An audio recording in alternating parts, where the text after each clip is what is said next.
Good evening, ladies and gentlemen. The mayor's called the budget hearing to order. Mayor Roscoe. Present. Councilmember Kaplan. Here.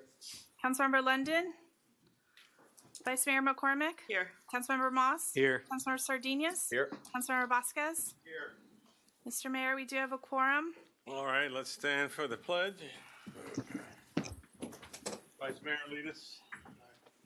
I pledge allegiance to the flag of the United States of America and to the republic for which it stands, one nation, under God, indivisible, with liberty and justice for all. The next item, Mr. Mayor, is brief comments by council. Yes, I'd like to say a few words about Doug Biggers and his passing. And we extend our condolences to Christine and the rest of the family. A true Key Biscayner. We will miss him much. Recently, we celebrated his life last weekend, and I just wanted to go on the record saying that he was an instrumental force in Key Biscayne, the volunteer effort of he and his wife, and really down-to-earth good people. If anybody else want to comment. I think a note of gratitude for their multiple valuable contributions over a forever's time span. Okay, and with that, The next item, Mr. Mayor, is public comments. yes, indeed. And here we go. Mayor, this will be a just general public comments. We are going to have public hearings on the millage and the budget. So Okay. Rose Haney is our first speaker.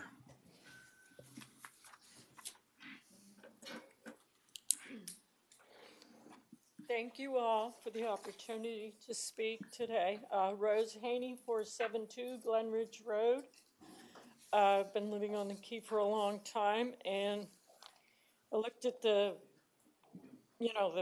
millage increase, and it's 7% more, which amounts to about $1,500 or more per year. And, I think that's just way too much. As you know, the food increases, gas increase, and everything else, and it's a lot of money, and there's a lot of people, including me, on Key Biscayne who are single and widowed, and we live off our pensions and fixed income, so it is a big increase for us.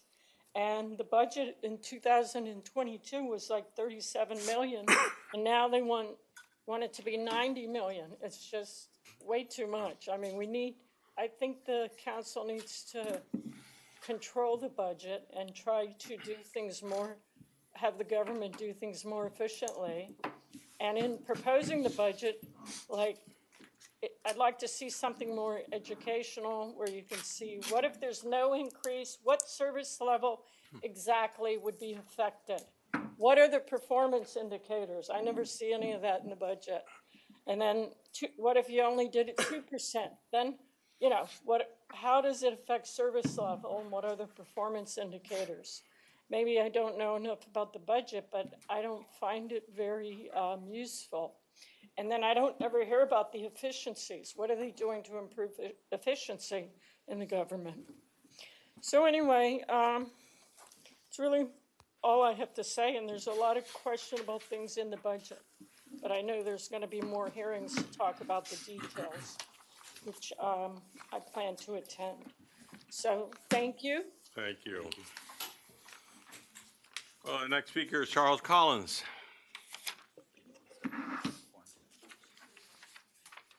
Good evening. Charles Collins, 1121 Crandon Boulevard. First, I wanted to thank you. I was up here 2 months ago asking you to get on board with the Live Local exceptions for Monroe County, and I saw last month Vicki Lopez was here. Secondly, I want to thank Mr. Moss for his comments last meeting. Thought he was dead on, and I think if we follow Mr. Moss's comments, we might lower the budget. And lastly, we had a county ordinance take effect on the stormwater project. And I understand there's a financial impact, and I've asked the manager for it, but I haven't found it yet. So I would very much like to move forward with the vetting of what at least is on the books now. Thank you. Thank you.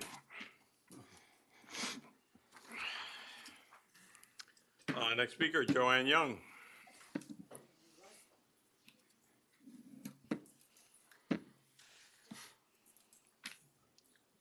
Good evening to everybody, Mayor.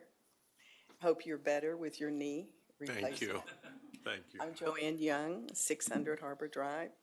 Good to see all the council members are here tonight, and our wonderful manager who is doing a great job. Thank you. But I do think we can do better. And so what I did was I wrote an email to all of you. I hope you've read it or have gotten it.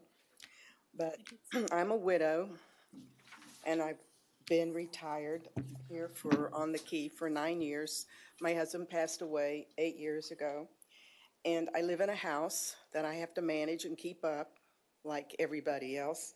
But when you're a senior, it makes it a little difficult, especially on a fixed income. The tax increases from last year to this year is an extra $2,000 for me, plus if you do the big dig, whatever you want to call it, then it's going to be additional $1,400, which is going to really kind of get into my fixed income. My wind and storm is going to increase as everyone else's. The citizens flood insurance went up another $2,000 or $3,000, whatever it was. My property taxes will go up again with the big investment that you all have decided that our community needs. My FP&L bill has increased dramatically, and it's not just the groceries and the economy, but it just seems like everybody's hitting us for more money. You are forcing the seniors who are on a fixed income to sell and leave the Key, which we don't want to do, and I'm sure you don't want us to do that either. And this has to stop, especially with the seniors over 80 years old. How are we going to benefit from the new project that you're all doing? How are we going to benefit down the line? We're going to pay for it for the next 6 years, but how are we going to benefit from it? It just doesn't seem fair. And I don't know what you're thinking when you do something like this to the seniors. You need to help us by giving us a pass some way or other. But somehow you need to help us out with these tax increases because it's just not fair. From a very stressed 44-year Key Biscayne resident, school teacher, retired, on a fixed income with Social Security and a pension, I'm asking you, pleading with you to help us out because we need your support. We need your help to understand that we are in a really bad position, and you're putting us there. Thank you. Thank you so much.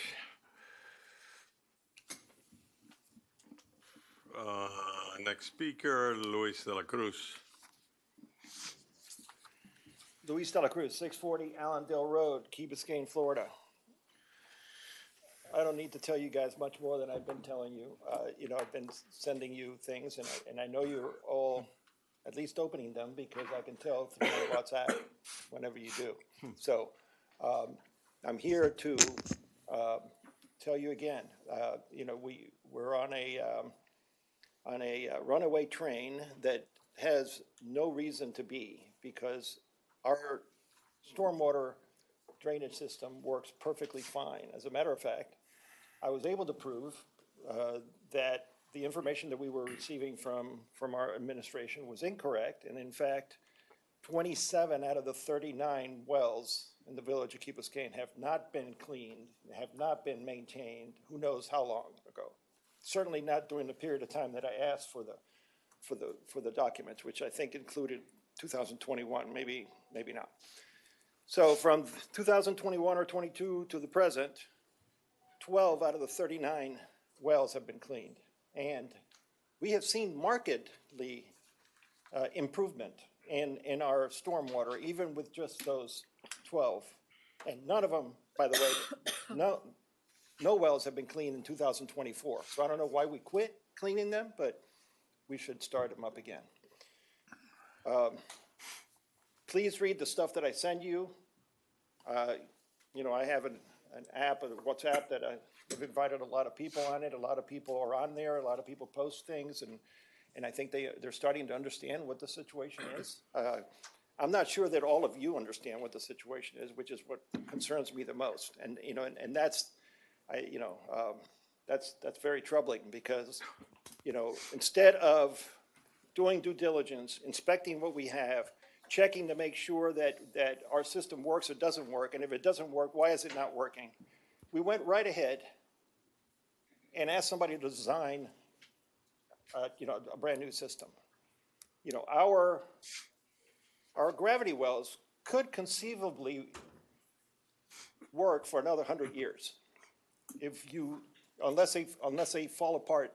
You know, they rot, they rust away. You know, the pipe rusts away, or the concrete falls apart. We don't know that that's happening, and I don't think it is. But I mean, if we scope it, if we put a video to it, we might be able to know that.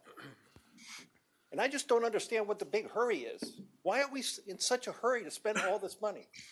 Just doesn't make sense to me. I'm sorry. I know that we spent a lot of money in the past. No one was paying attention because we all thought it was going to be somewhere around $35 million or whatever. Well, hey, you know, now it's 75 for Zone 1. 700 million plus, probably $1 billion for the whole project. It's just crazy. Totally absurd. I'm sorry. You've got to think about this. That item on our budget, this is my last thing, that item on the budget that you have for scoping out, for videoing our system, you can do it for less than a third of that.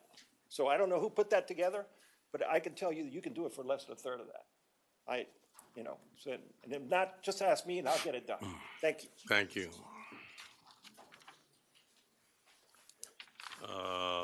Next speaker, Cecile Sanchez. Good evening, council and manager. I thank you for allowing me to speak one more time. I agree Your name with and what address? Joanne said. I am also a senior. Your name and Cecile address? Sanchez, 260 Cypress Drive. Thank you. Our house has been without power since sometime between 11:30 and 12 at noon today. At around 5 something in the afternoon, I was able to see a truck, an FPL truck. They kept saying by 4:30, well, 4:30 passed. Then was a single guy there, went to talk to him. He was in front of the Parapar's house. He was going like every 2 houses checking the cable. One thing he said, then he came to my house, went to the back, he said, no, everything is fine. He said, we have too many trees. Not I. He said, my yard was fine, but I prune my trees every year in the back, especially around the power lines. I come to beg the manager, all of you, please fund a horticulturalist, arborist position. Make sure that that position, the person has to be outside. He's not an air-conditioned person. He is to be out in the field. Let that guy or woman do whatever he needs to do. Say, we're gonna be around this area at a certain time, 2 weeks. Any family can come and ask, can you want me to go and check your backyard to make sure that you're safe, that power is gonna stay on? Brett had a problem with the mahogany trees. If we had had a person here at the village, I am sure that person would have gone and would have said, no way you're gonna cut those trees down. The hat racking of those palms, which I'm still trying to get the palm expert to give me a value of those 12 priceless Cuban palms that you have around the Woodcrest Harbor Drive Circle. There are thousands of dollars that you have just there. The wheat they used like a crew cut on the cocoa plum hedge that Ann Tainter said impeding her drive. But why do we prune that way? We need to have someone that knows what they're doing, someone that is minding our store. You're letting vendors come here, we pay them, they go away, but we are left with the eyesores. Please, please consider it.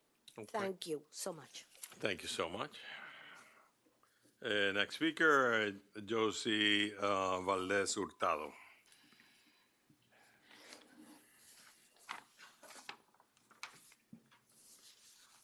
Good evening. I'm Josie Valdez Hurtado, 600 Great Tree Drive. I hope I have your attention, if you don't mind. Going over what Ms. De La Cruz just mentioned, and after being away for 2 months, I looked at the report from the Islander News about the sustainability meeting.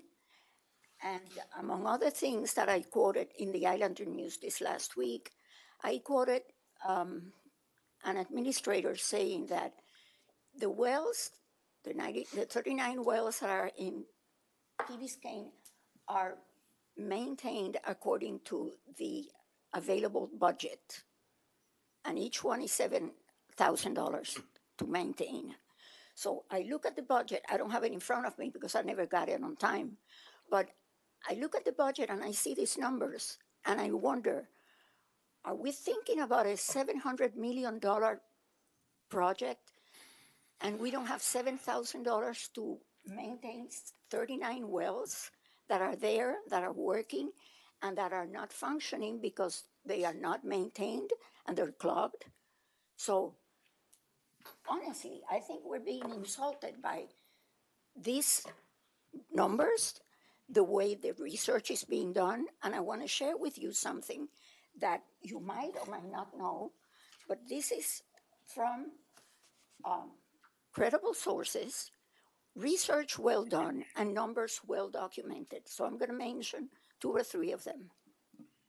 The sources are the state of Florida, the Florida State University College of Social Sciences and Public Policy, cleargovernment.com if you want to get in touch with them, the Government Finance Officers Association, and these are the numbers. They went into all the 411 municipalities in the state of Florida, and they looked for some places that are very much like Key Biscayne.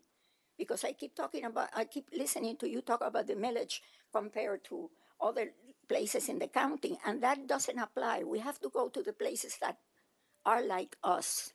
So out of those 411 cities, Key Biscayne was one of the highest expenses per capita and per square mileage in the state of Florida.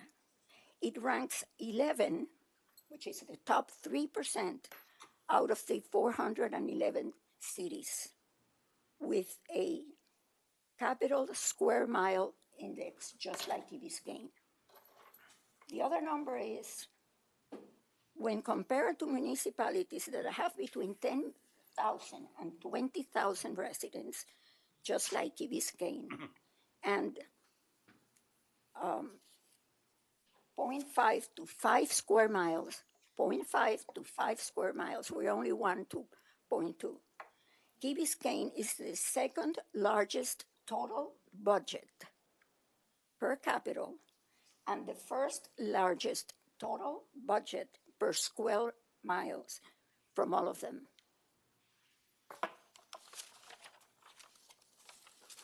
Revising the Key Biscayne budget, it comes clear that the personnel expenses represent 57.6% of most of the budget. Compared to other municipalities this big, with the number of residents that we have, which some of them are not even here year-round, Key Biscayne is the fourth highest average salary of all 300 reporting municipalities. So, I You don't wanna know if wrap you're up, shocked Josie? by these numbers. My 3 minutes are up. Okay, I hope you, if you haven't heard this, if you haven't read it, you get a hold of it and stop comparing Key Biscayne with the rest of this county, the rest of Florida. Here, and go to the cities that really match our situation. Thank you. Thank you very much.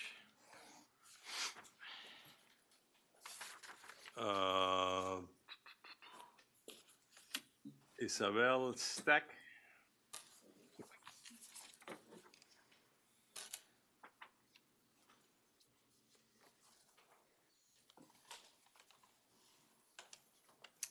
Hello, everyone. I'm Isabel Steck, 251 Crandon Boulevard, and I'm going to talk about a little something different, only $18,000 of the budget.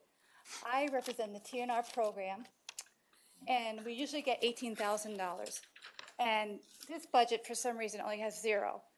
And I want to thank you for all the times you gave us the funding. It really helped us. And I heard it was a mistake, and I heard the budget's really supposed to be $10,000. So I expect the next version would be 10, but I'm hoping to get to 18,000.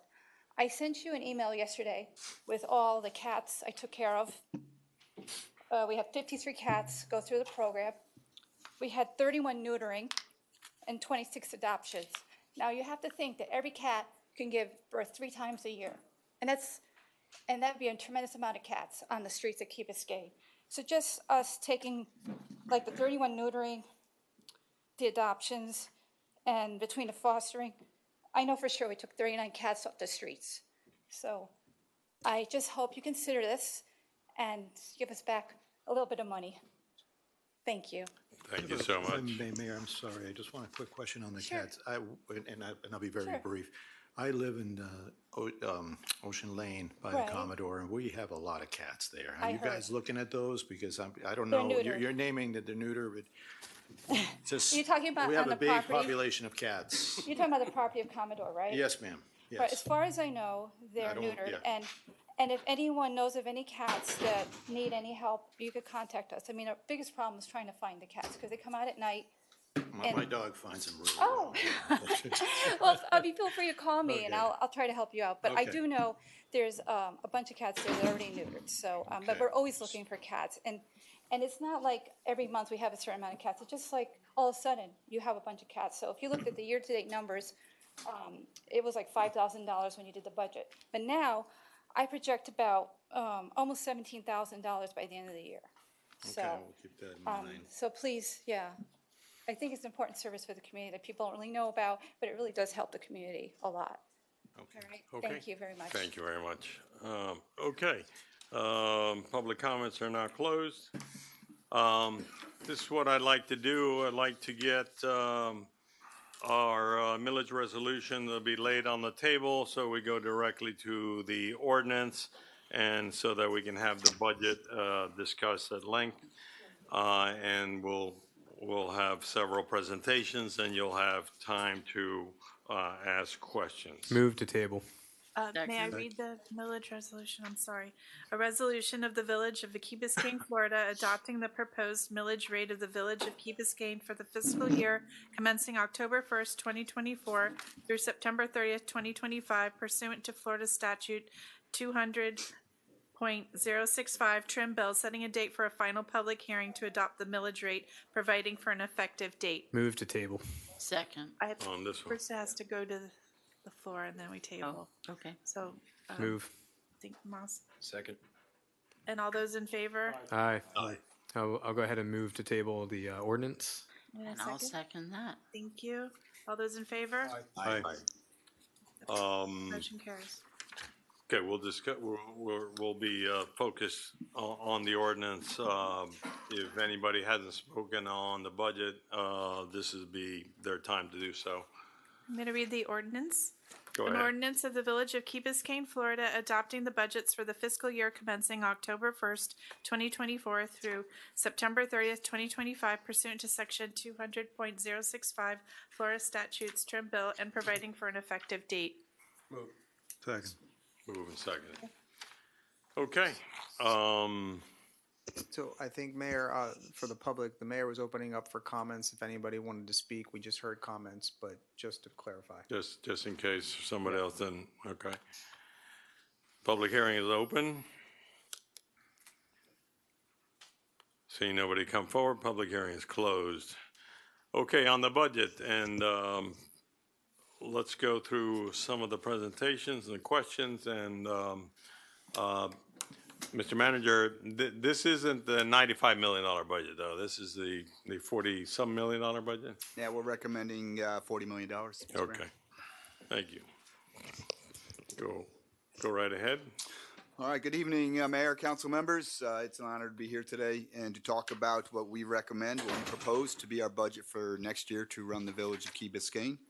If you would, let's get us rolling here. Can Benjamin. you send that down there? So again, our major purpose is to propose a budget that aligns our resources and our valuable resources to achieve our strategic goals. You see our principles up there. These are the same principles we've used over the years, same principles we used at the strategic plan, as well as the budget workshop that we had on June 25th, as well as the community workshop we had on August 14th as well. So our goal at the end of the second budget hearing is to walk away with an approved FY25 budget and capital plan. I would imagine this evening, our goal is to walk away with an approval of the baseline budget and some guidance on the initiatives that we recommend so that we can set those up to come back for your approval on the 24th. Next slide. We put this up here just to let you all, as well as the public, know the process that we use. Again, the same process we've used over the last 3 years. But what I want to highlight on this is that the thing that's highlighted, the star that's highlighted in yellow, we added this year. The community asked for it last year.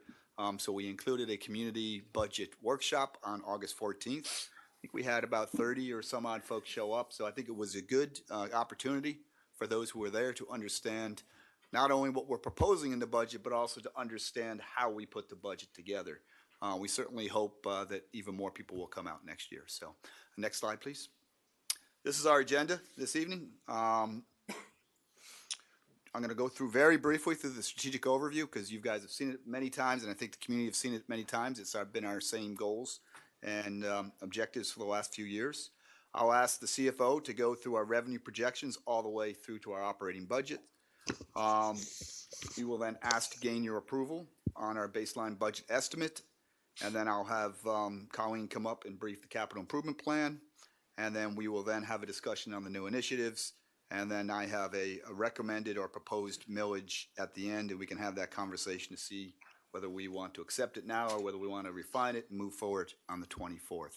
So next slide.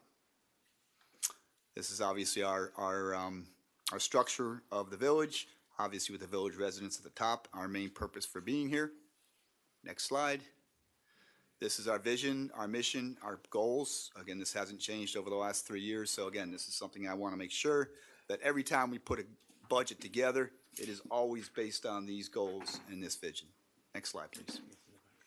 Some of the achievements that we've highlighted and accomplished over the last year. Next slide. And again, what we've added this year, because this was the year that we actually did our every 2-year survey, our biennial survey, we added in some survey highlights. And next slide, we also did the results. And again, this was also part of the calculus that we used to base the budget.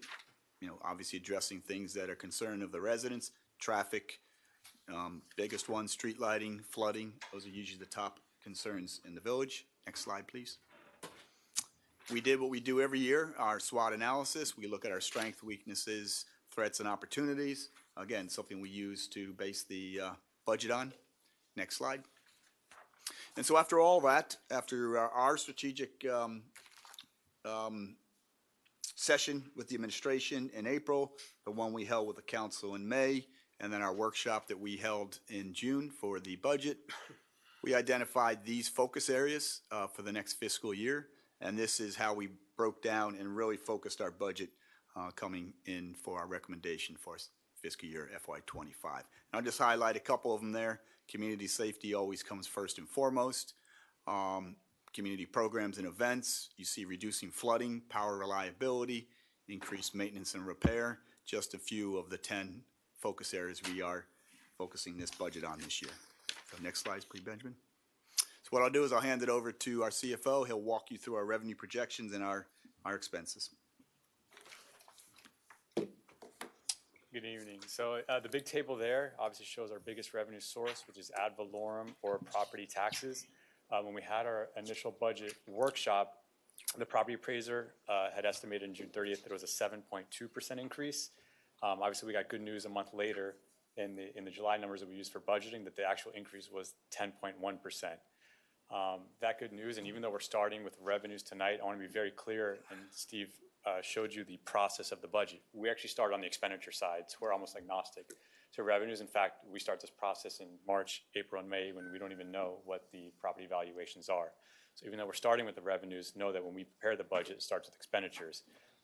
Because we got this good news that the increase had gone up significantly from June to July, I think you'll see later on in the presentation how we were able to lower our millage rate because that extra revenue was simply not needed based on the needs from our expenditures.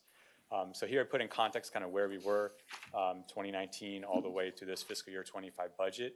I think the interesting thing, I kind of took a step back and said what's happened over the last 5 years. And we've gone, Key Biscayne has had a 32% increase in taxable value, and that sounds like a significant number. When I actually benchmark that against all the 35 municipalities in Dade County, surprisingly, we were actually the third lowest in that increase. The county average was about 52%.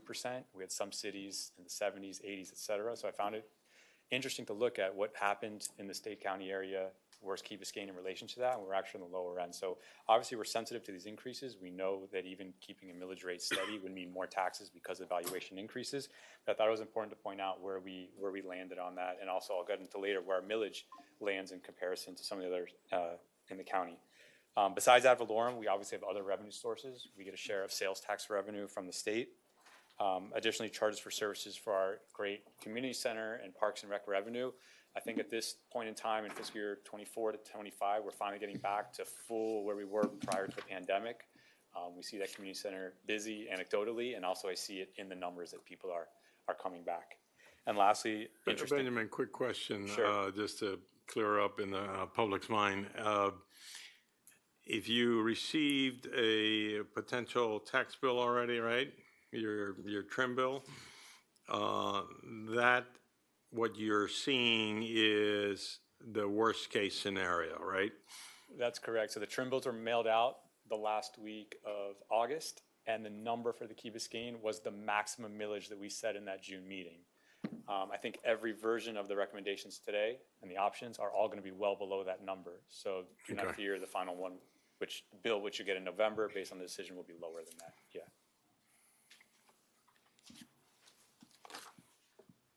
All right, here's the revenue detailed by category and line item.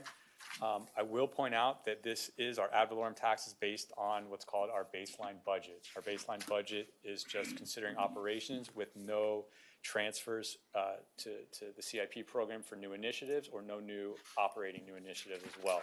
So if we just went in with the baseline budget, which pays our personnel, which pays our utilities, insurance, et cetera, to keep operating come October 1st, you'd see a significant decrease in actual dollars in the door from ad valorem taxes. Obviously, we'll get into do we want to go with the baseline budget or include some of those initiatives later, but this is showing you just at the baseline how that revenue would look. Utility services taxes, franchise fees, these are actually softening up. I trend these month over month, and we're actually seeing, despite usage being the same, FPL has decreased rates slightly, so we're actually seeing a decrease on the franchise fees slightly. Charges for services going up, as I mentioned before. Community center is back full swing. We got all the rooms open and plenty of activity. Interest income additionally stays pretty high. As we'll get into, we're earning a significant amount of interest on our reserves. The bottom below the line, I know we had some questions in that community budget hearing that the community asked when Steve and I put this presentation. That federal grant below the line in 2022 had to do with the ARPA grant. It was a federal act in response to the pandemic where the village received about $6.5 million, which we applied to do some additional capital projects without having to tax residents for them.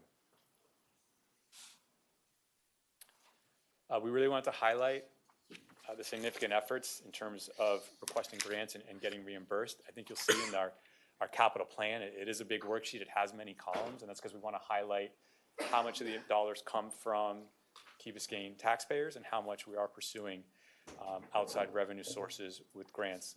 We mentioned this before, we're trying to be very targeted and smart in applying for grants and making sure that it's worth the effort, because they do take significant resources to obviously write and apply, but also to manage on the back end. And we want to make sure that we're applying for those that obviously have the best bang for the buck for the village. So there might be some you don't apply for just because we've been down the road where there's some little dollar grants that we spend a tremendous amount of staff time managing that might not be worth it, versus we could redirect resources to some significant ones, especially with the larger capital projects. To highlight our current debt status, on the top line number there is our debt capacity. Now, because of our nearly $11 billion valuation, since we can bond up to 1% of our valuation, that would translate a debting capacity of $110 million. Below shows the current debt we have outstanding, which equals $7 million going into this year. And happy to know that the interest rate on all that existing debt is all below 2%. The majority of it is at 1.2%. So if you take that $110 million of capacity minus the $7 million that we have outstanding, we have $102.7 million of debt capacity where we're able to borrow. A lot of the focus tonight is going to be on our general fund. Obviously, that's the one, the main operating account of the village. That's the one that we're going to have to make a decision on the millage rate for the ad valorem taxes. But I wanted to highlight where our other 5 funds that have specific purposes for the village. The first is our Transportation Special Revenue Fund. This receives local options gas taxes based on, obviously, when you pay at the pump, a good portion of that goes to taxes, and also about over $900,000 now from the CITT per year to fund our freebie services. Additionally, this year we received a grant to subsidize 50% of the cost of up to 3 freebies. So that's where the funding comes from. The next one is the Parks, Recreation, and Open Space Land Trust. We're projected to end fiscal year 24 we're going to get over $5 million. And by the end of 25, it's looking like another $500,000, depending on where we end up with taxes, but it'll be about $5.5 million at the end of next year. So growing strong, and obviously we use not many expenditures. We really target and get recommendations if we want to acquire a property. That funding is used specifically for that purpose, for land acquisition, and the eligible associated costs to work on the land. The third is the Building Special Revenue Fund. If you remember, a couple of years ago, we pulled this out of the general fund. The only revenue going into this is the building permits and certificate of occupancy, lien searches, and building code violations. And those revenues can only be used for operating and maintaining the Florida Uniform Building Code. It's used to pay personnel, equipment, and other operations of that department. The last 2 here are enterprise funds. They're run like a business. The first is the stormwater fund, where you access stormwater utility fees, and obviously expenditures are used to operate and maintain the existing stormwater system. Additionally, you'll see some capital projects related to stormwater type projects being funded from the Stormwater Enterprise Fund. And the last one is the Solid Waste Enterprise Fund, and that's the fee on single family and duplex properties for both garbage and recycling services. You may have noticed in your trim bill that we kept the garbage fee flat despite an increase from the vendor side. We've been great success in collecting past due fees where we're able to then not pass on an increase to our residents. So garbage and recycling bills are staying flat for the next year despite the vendor getting paid more. Nice efficiency. Question, Joe? Yes. Compliment, Ben. Beautiful presentation as usual, and it's great. Unfortunately, in my opinion, it makes it very difficult for me, I don't know how the rest of the council feels, to make decisions with all this information, because you show, as we talked previously, this is through the middle of July or beginning of July, so it's through July. And then I meet with the various department directors and say, well, and I say, yeah, but we're gonna have a bill in September. So it really, I can't say, well, you know what? You're under budget, you're over budget, you need more, you need less. And I suggest before, and I'll suggest it tonight, that in the future, we go, even if we have to do the budget in September, we have July to July numbers so we can see, 'cause the full 12 months, where we are. And then we know what the true budget is, what the expenses are. What you have here, I mean, drives me a little bit crazy. I'm a little crazy to start with, but this makes it worse, let me tell you. Not having these numbers and say, oh, well, 10 months, that's 40,000 a month, so add 80. And say, yeah, but in September, we get this thing happening. Well, if I do it July to July, I'll always have a September in there. But doing this way, when you look at the numbers, it really makes it difficult to make a decent decision based on this. That's my suggestion. Mayor, I have a quick question for you, Benjamin. And then Ed, I agree with you on that, but I think that maybe the best way to do that is do a projection out. So To if do you're what? Project it out. I mean, they're budgeting. They should know what Well, they're that's- going to spend in the next 3 months and project that into, so we can understand what the projection is going to be. But then they tell me that the bills come in late, all other kinds of things, okay, so. Well, they should know what they're going to spend. Okay. Quick question: the 2.1 million transfer to fiscal year 25 CIP. Can you explain that a little bit better? Because I was a little confused of how you guys wrote that. Is that being removed from the 5 million? Already been removed, and there's 5 million balance going to be left? So there'll be $5 million, and then on the 1st of October, if the budget's passed, we transfer so it would go back down to about $3 million in Okay. balance. And the original source of that was from the surplus at the end of fiscal year '23. We had identified some specific capital projects, and I think the mayor then made a motion to put the remaining balance to stormwater-related projects. Thank you. Lastly, Hold on. I'm sorry. Allison? I had a few comments on this page, most of which have been raised, but I just want to tag on to Ed's suggestion. I agree that the more information we get, the easier it is to understand it. My suggestion would be to, yes, and maybe you could even do this for the next budget hearing, to include the July to July numbers, to also have the year-to-date to this July, in case things are somewhat different and it gives us some idea. And if possible, Brett's idea, like include all 3 columns, project out from July to the end of September, in case somebody does know there's something big and particular to this calendar year or this budget year, as opposed to last year's July to July. I just think that if we could see, certainly all 3 would be amazing. And if it is possible to do, I imagine it probably is, I think that would be useful. And then my other questions on this, you answered all of them. I just wanted to make a comment. Again, this is going to be before I leave. I really like the building fund staying very close to $1 million, because I believe that was the decision made by council to have it around there. It's still a little bit up, but just going forward, I think that's important to try to remember to keep it around $1 million. There's actually a Florida statutory requirement that your fund balance in the building fund can't exceed the average 4 years. So that's something that we're monitoring every year to Okay. make sure. I think the expenditure is about 1.6, I think is the average expenditure the last 4 years. So as we get closer to that, that's something we'll bring forward to see, do we need to adjust the permitting fees if it exceeds that amount? But yeah, we have to follow Because that it requirement. became a real problem.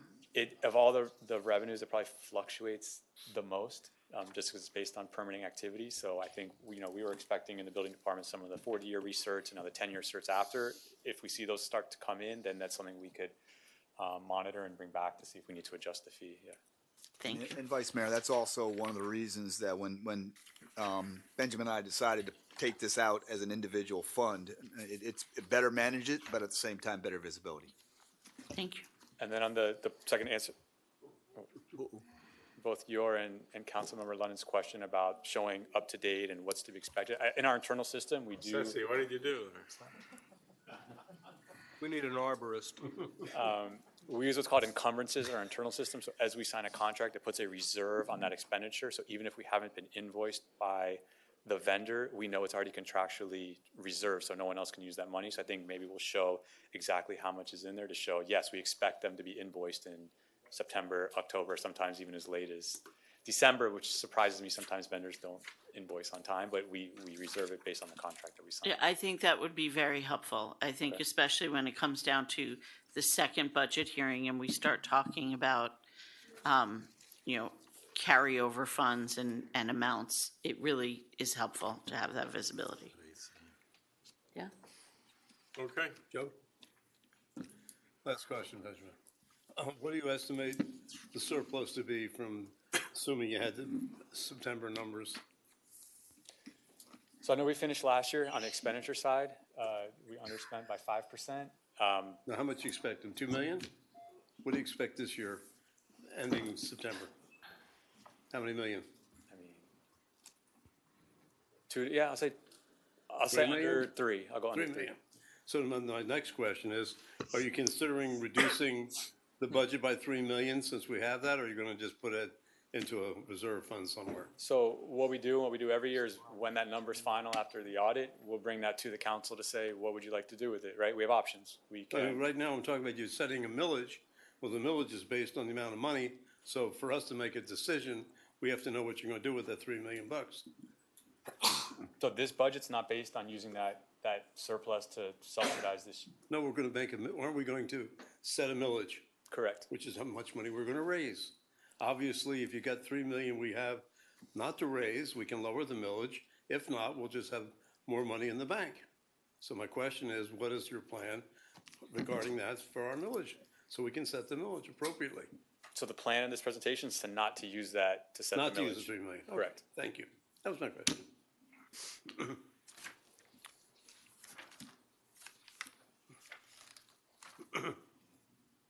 All right, jumping ahead, our reserve projections and goals. I think we went over this and started presenting this in last year's budget meeting about what our goals and targets were when we get to the end of the year and what our reserves are. To your point, if we come back with a surplus at the end of the year, and we've already hit our reserve targets, then we have that discussion about there's many options we have. We can put them towards capital projects. We can pay off debt early. We can lower next year's taxes. We'll lay the gamut of options as to what we want to do. The justifications we have below as to why the reserves are where they are. We keep seeming to add to this list every year as new events come up, and we realize that we feel confident having reserves at this level. The last bullet point there was to have matching funds for time-sensitive grants. I think we saw this in action in the last year when we lost half of our beach after a windstorm event, and we were able to quickly have funds to apply for the grant. It also helps having reserves in most of the grants we're going after. They are matching type grants where the village is putting their own money fronting the money, and then obviously get on a reimbursement basis, we get the funds back. So having a reserve helps us obviously apply for those grants and gets reimbursement. If we didn't have the money up front, it'd be hard to then get a reimbursement-based grant. I think the only one we had was that ARPA grant, which was a federal act, which I don't expect to get again, that was not on a reimbursement base. The interest income on those reserves, is that 1.3? 1.2 million is what we've earned on interest? This year?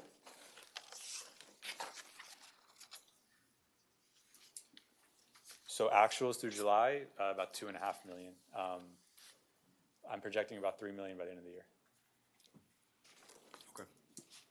I think you've answered this, but just to put a fine point on what I think you said, you're not counting the projected surplus for 2024 in funding the CIP for 2025 and beyond. Correct. That's a later decision. Correct. Yeah, and we'll put out, when we had that discussion last time, the majority of that surplus was not on the expenditure side. It was a revenue side. I think we were successful in more grants than we anticipated. We had more interest income than we anticipated. So you got to look at both sides of the ledger to see what's the reason we have the surplus and how do we apply it. It'll be a later decision. In terms of the operating budget here, we divide it by the cost drivers. So you guys see what is really moving this budget and what is causing these issues. Personnel is obviously our biggest expense. I'm happy to report that it's a 2.5% increase from where it was in the prior year. Professional contractual services and O&M, significant increases. I think shouldn't be as a surprise as we bring a lot of these contracts over the last year, these contract resolutions that we go out to bid, a lot of the prices are coming back higher. We obviously are instituting a competitive policy to making sure we're getting the best rates that we can, but the reality of the matter is contractors and construction prices have increased in South Florida. Below the line, I know Councilmember Moss wanted us to separate the above and below. You see the big difference there is the transfers out, and that's considering, remember what I said at the beginning, this is just a baseline budget. So if the only transfer out, that 320,709, represents the 1% that we have to transfer out based on our ad valorem for the Parks, Rec, and Open Space Land Trust, but it doesn't have any other transfers out for any capital expenditure. So this is just baseline, and that's why you see a significant decrease there in the transfers out. Benjamin, what was the CPI this past year? So we used the April to April number, and it was 9.1, I think. I looked up. No, That was I looked before, I think. Oh, that was your. Hold on. I think it's like 2 point something, 2.9. No, April. No. to Oh no, April. sorry, five. I think Look, five and a half. so why are we doing April to April? Why are we not doing our fiscal year? Because when we do the budget workshops in June, we can lock it in at April, so we know what our personnel costs are for the upcoming year. I just looked at July to July. It was like 2.9 as a CPI, and you guys are saying that operations, maintenance, and repair to do exactly what we had last year to this year is going to cost us $994,000 more to maintain the exact same level as what we had last year to this year at 12.6%. I mean, it sounds odd to me. Well, they have more personnel. Those open positions are going to be filled. This meeting is being Public recorded. Works, okay? So they have that coming on. There's a few other things they're doing. No. No, This that's a is separate just category. operations, maintenance, and repairs. To do what we did last year to this year But is going that's to be what 12.6% Well, more. let's talk about comparing. I mean, it's not the exact same thing because we're not going to fill in the exact same pothole. But what it is it's about doing our roads. It's about doing landscaping. It's about doing the trees. So it's the contract that does it, and you know what we're going to do. It's not necessarily the exact same thing. Okay. Can I ask, have we changed when we put out to bid and we have new contracts coming on board that you're saying is the cause of this cost increase, did we change the scope or did we just end contracts that had been negotiated multiple years ago and now it is significantly more? Because even though, Brett, this year's CPI may not have been so drastic, if it was a contract from, say, 3 years ago that we renegotiated this year, you're going to see a drastic change. It's a combination. Yeah, But it is a combination. It's so for the tree contract, we definitely increase the scope on the tree contract without a doubt. We definitely, and part of that is to provide services to our residents who can use our contractor to clear trees in the lines. We definitely also increased our landscaping as well. So those are two I know for a fact. You know, the other ones, what else do we do this fiscal year? Do you recall? Public art. Public art, yeah. Tree trimming. I talked about tree trimming. 90,000 for But the doesn't- coconut trimming is another $90,000. Yeah, but I wasn't even talking about the professionals and contracted services. I'm looking at the next line underneath, which is operation, maintenance, and repair. Is $994,000 increase at 12.6%. I understand the contracts. We might get hit with, hey, we have to renew a 5-year contract and we're going to get hit with a jump, but that shouldn't be on this line item. I think we had $300,000 in there for paving, if I'm not mistaken, for streets. Is that correct? I'm trying to remember when I went over all the line items, and I think that's one of the major line items. For An extra this year or last year? $300,000 for paving this Yeah, year. but that's additional that's to additional. this. So what they did here, they did a baseline based on what we were doing last year to basically what we're doing this year. So I'm just trying to find out how do we get a $994,000 increase on operations, I maintenance, understand. I and thought repair. that this included. No, we're not even there yet. That's why that's where I'm trying to understand that better. I don't understand that part. Okay. And then we talk about the extra stuff we're going to do on top. But it's It may odd be- to me that there's such a big jump. It may be that about a tenth of this might be the public art. The what? That was a Is significant. that included in this? No, the That public art would Monaco be Fountain, additional I thought piece. was separate. Public arts and capital project. Yeah. No, but the maintenance, the repair and the. A like lot Vandy, of this maintenance, a lot of this maintenance is in our facilities. so it's additional maintenance that we have to do. A lot of this maintenance are requirements above and beyond contractual obligations, things that we're asked to do when it comes to landscaping, when it is to trees as well as it is to our roadways.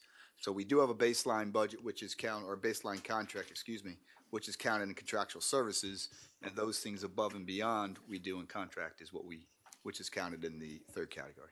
With the air conditioners, I think I got two air conditioners for the community center, new air conditioners. That would be. Would they be in this? That would be counted in the third category, right? Because we do not have a long-term contract with anyone to do that. That's something that we do on a work order basis. Okay, then, I guess the next question is how come the personnel is only 2.5%?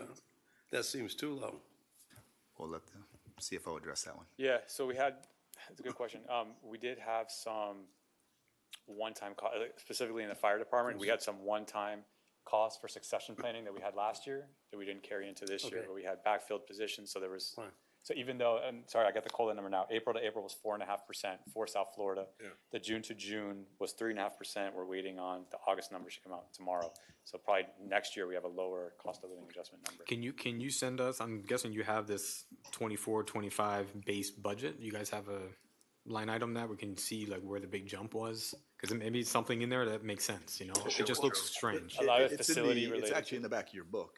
But that's not the baseline though, right? This is the base. That's the baseline budget. Oh, this is baseline budget? Yes. Oh, okay.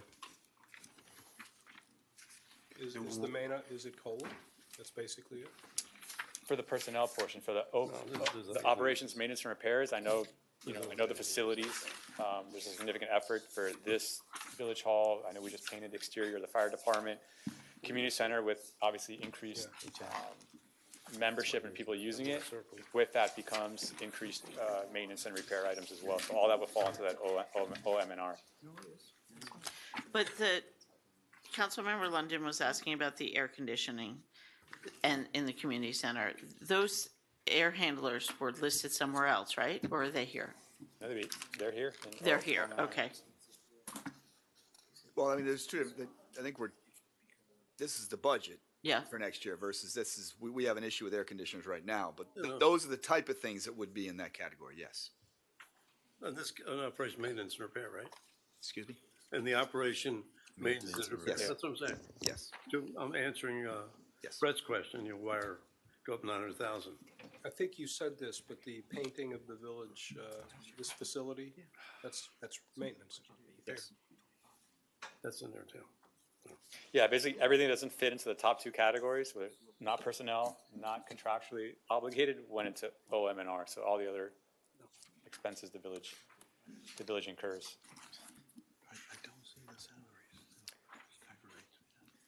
So now taking the cost drivers and showing how that shows by department, here are the per department differences from 24 to 25 requested and the actuals year to date through July, highlighting again, the biggest difference here is obviously in the transfers out, that we only have the baseline budget here.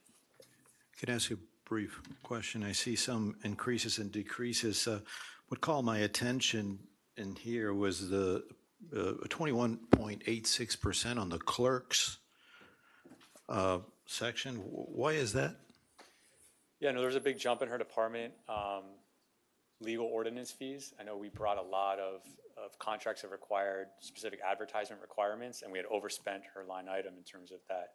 So in a smaller department, if you increase it, it's going to show a bigger percentage Okay, so jump. I it's- know she also has some cost to do an implementation for a public record system, not a manual system we have now, like a implementation of a software that would help with Yeah. the public records requests. So we're getting more public records. I actually thought this was the clerk's salary, but I guess after seeing what we pay our clerk, I don't think that would be the case. Mr. Mayor, I'd like to have a discussion on that if we can about our clerk, because I have seen, By the way, there's a I- mistake in the thing, which they found out. It's an extra 17,000 which come out of the clerk's budget. yeah, no, but I mean, what I was saying is that I thought this was going to be an increase in the clerk's salary, but apparently it's not. But I think that's something that merits a discussion at council level. So maybe we Now's could the just, time. I want. Maybe let Benjamin finish and. Yeah, I want to be. 'Cause I want to be agree. mindful of the time. I don't want to intervene, but I think that's important that we have that discussion. Absolutely, yes. Thank you. Okay. So rounding up the baseline budget, here's how it shows by department. Obviously, half the budget, the blue and red sections, public safety, very common for municipalities. That's obviously what we lead with. Green section combines 3 separate departments, all in the pros, Parks and Rec, Community Center, and Athletics. Light blue, Public Works, and then the other colors have some smaller portions of the budget. All this rolls up to about $40.5 million baseline budget. If we just stuck with the baseline, the millage rate would be the 2.7 number you see there. Obviously, significant decrease from the 3.125 millage rate that we have existing. And I want to reinforce there again what Benjamin just said. So, you know, if we were to continue to do, to say exactly what we did is probably an overstatement, but continue to do the same things, maintaining our facilities, maintaining our roads, maintaining our stormwaters, et cetera. If that's all we wanted to do next year, we could do that for 40 million, about 40.5 million, that'd be a millage of 2.7. Same level of service is what Same you're level of trying to service. say. Probably a better way to say, yeah, because we're not going to cut the same tree twice. Hopefully not. Ooh. Bad, Yeah, bad. too soon. Trim the same tree twice. That's what I meant to say. Yikes. Okay. It's trim is used separately in tax language. What's that? Trim is separate. Trim. Yes. And the description of routine maintenance and repair presupposes that routine means adequate, as we've been discussing all year and every year. And what we find out each year is routine is usually more, you know, as our facilities get older. You know, they're not getting easier to maintain I don't know whether that was the weather or whether that was something else that just took our lights out, but, you know, each year it costs more to maintain these facilities, just as one example.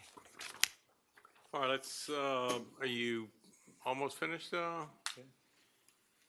So we're here, Mr. Mayor. We could either have each one of the directors come up, or we could jump straight into the capital improvement plan and go to the new initiatives, if you'd like to do that. Any questions on the different departments that would you like to have answered?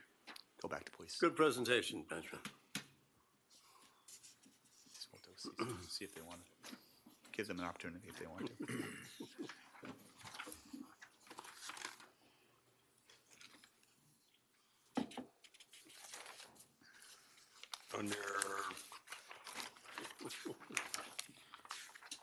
I think one question on community center, the expense increase is 15% roughly. $500,000. That's programming, but that's offset by revenues.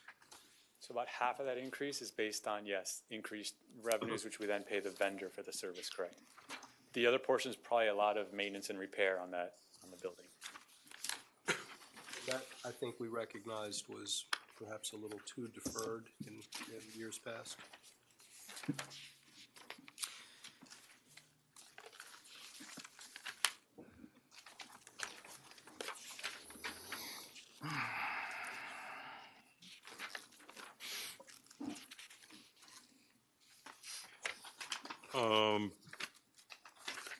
On police, I have a question. Go ahead and have the chief come up here. Let's go back to his slide. Good afternoon.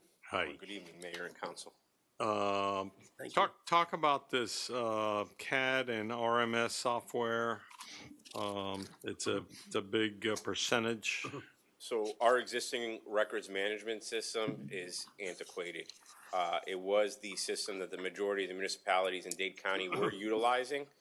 The majority of agencies in Dade County have moved away from the system. What do you mean by records management It's system? what does our police reports. So essentially, the officer goes, does a police report. It's this system that's utilized in order to do the report, and it keeps the legacy data in case we get any public records requests, and it maintains our records historically for the system. We have had several vendors come in. The majority of the vendors that we have had come in are the ones that the majority of the Dade County agencies have moved to. We do have currently an open RFP on the street that we're competitively bidding. So this is a replacement of your system? Correct. And that's to the tune of The first year cost is the big hit because you have to transfer the legacy data. You just can't get rid of the records information that you have stored in the current system. And in order to do that, the winning bidder has to extrapolate that data. Is that into a the new total system. cost of 170,000 or is That that is a first year one-time fee. cost? That is a one-time first year fee. Okay, and what's the That's maintenance? implementation. It depends on who the winning bidder is. I do anticipate we are going to save money overall throughout the life of the contract. It's a 3 to 6 year contract, depending who is awarded the win. We have met with all these vendors. I can't predict who's gonna win because the RFP closes So at the end of is this like a 15, 20-year-old system that you're replacing? Well, the company itself is old. It's been in existence in Key Biscayne since 2018. 2001? 2018, Key Biscayne moved to this company. Okay, so. For example. 6 years later, it's obsolete. Yes. And for example, when we call for support, if we want to try to do something for a records request or we need something, there's always a cost, and it's not a cheap cost. Any implementation that we want to do, for example, electronic citations, it was about a $20,000 to $35,000 implementation, where all new systems come with the electronic citation built in already. Okay, so what are we paying now for this system? $85,000. 85,000, so you're gonna absorb 170,000 first year costs, and then after that, you should. We're looking at about a $70,000 to $75,000 cost, year 2 through 6 in the contract, depending who's the awarded bidder. So total cost of the system would be what? It depends. I can't give you that answer because the RFP's on the street. I can give you ballpark figure based Ballpark, on, if we go with a 3-year contract, it could be in the neighborhood of $328,000. That includes your implementation and legacy transfer. If you're going with a 5-year contract, it's anywhere from $400,000 to $500,000. But after this 170 hit, you're estimating a $10,000 to $15,000 savings annually. Correct. Over what we're paying today. Correct. And we're locking, part of the RFP is locking in additional years at a 2% fixed rate. That was one of the stipulations we put into the RFP. But in addition to the 85 to just run the software, you are now paying additional incremental fees for things like public records that you need assistance with that you don't anticipate. We have had to pay for things that the system does not do. It hasn't been exorbitant, but if we want to implement other things in the future, and I think a big part of the reason a lot of the Dade County agencies have started to move away from the system is they're just not getting the support. What do you mean, from the technical maintenance support? Yes. This company has changed hands several times in the last 4 years. Is this part of your professional contract services? Is that? Yes, that sir. 170? Yes, So sir. why does that go up 62.6%? This is still baseline cost, right? This is including our CAD and RMS in there. Okay, but didn't we had something before or no? We did, it's 85,000, but. And you adding- subtracted that, added this, so that adds. Correct. Well, and also, Chief, you told me that you just can't get rid of the system. It's got to be there through the whole transition. Yeah, So it's. correct. So it's And still in there. So there'll be a cost until we can drop that system. When you sign a contract, it's not just plug and play. There's probably a 7 to 10 month build out. So there's some redundancy there. Correct. So you're- And we have to ensure that in case we have a records request, we have to make sure that the records are extrapolated into the new system. How much was the additional cost to add the Key Colony crossing guards? I want to say it was 36,000. It was in the area of $36,000 for the year to add 2 additional crossing guards at Key Colony. Okay, so this is now the number including Key Colony 291. Correct. Right. So this is a good example where, people say, why you have additional costs? Well, there seems to be additional needs, safety. So this is what happens. You go from, there's an additional $33,000 that wasn't in there from last year. Correct. And wouldn't have been otherwise, right? Correct, sir. Which is an additional level of service. Correct. So this is not base price, this is an additional level of service. That's where I get confused, because we. It's currently in place now. Oh, it's already in place? Yes, Okay. it's in place. I have to fund that. The council gave us a directive to add the 2 positions last year during the school year. Okay. I guess just for clarity, it would have been good to see what we were spending baseline and then what we added to it so that we can show this. I had to add the additional funding because I would have been short because we didn't eliminate the 2 crossing guards at Key Colony at the beginning of this school year. I think it's important to note that number is big, right? But to look back before we started outsourcing the crossing guards, I'm sure that the cost to us was significantly lower because we had a lot less people. But one of the things that we did find was whenever there was someone out, we had a full sworn officer that had to go and step in and be taken off of another duty or backfilled with someone else for overtime. That there was, people were asking today about efficiencies.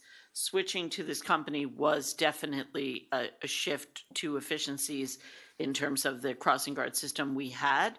But we have now since, after some horrible accidents, we have added a lot more crossing guards. So this number, I think, reflects a request from the community for this level of safety. People were asking for crossing guards during after school hours when kids were going to dance or soccer and different things. And I think the number is big, but I think we are getting a real service that was asked for. So when people ask, why has this police gone up so much when you look over the years, that is one thing that I think we can really point to and people understand it and they see it. And I think when comparing to other municipalities as far as budget numbers are concerned, that higher level of service is definitely noted here. Yeah. And we see it. That is a difference right there, for sure. And your historical context, Vice Mayor, is exactly correct because that was what was occurring. Right. Uniform officers were being pulled from patrol to go staff those positions, which, one, we didn't have the numbers to be able to staff the required positions to be staffed, so there was still gaps and shortfalls. And then the administration of this program, although it's run through our department, the company really takes on the burden and works with our lieutenant and our school liaisons to run this program. And we haven't had any issues with coverage or shortfalls.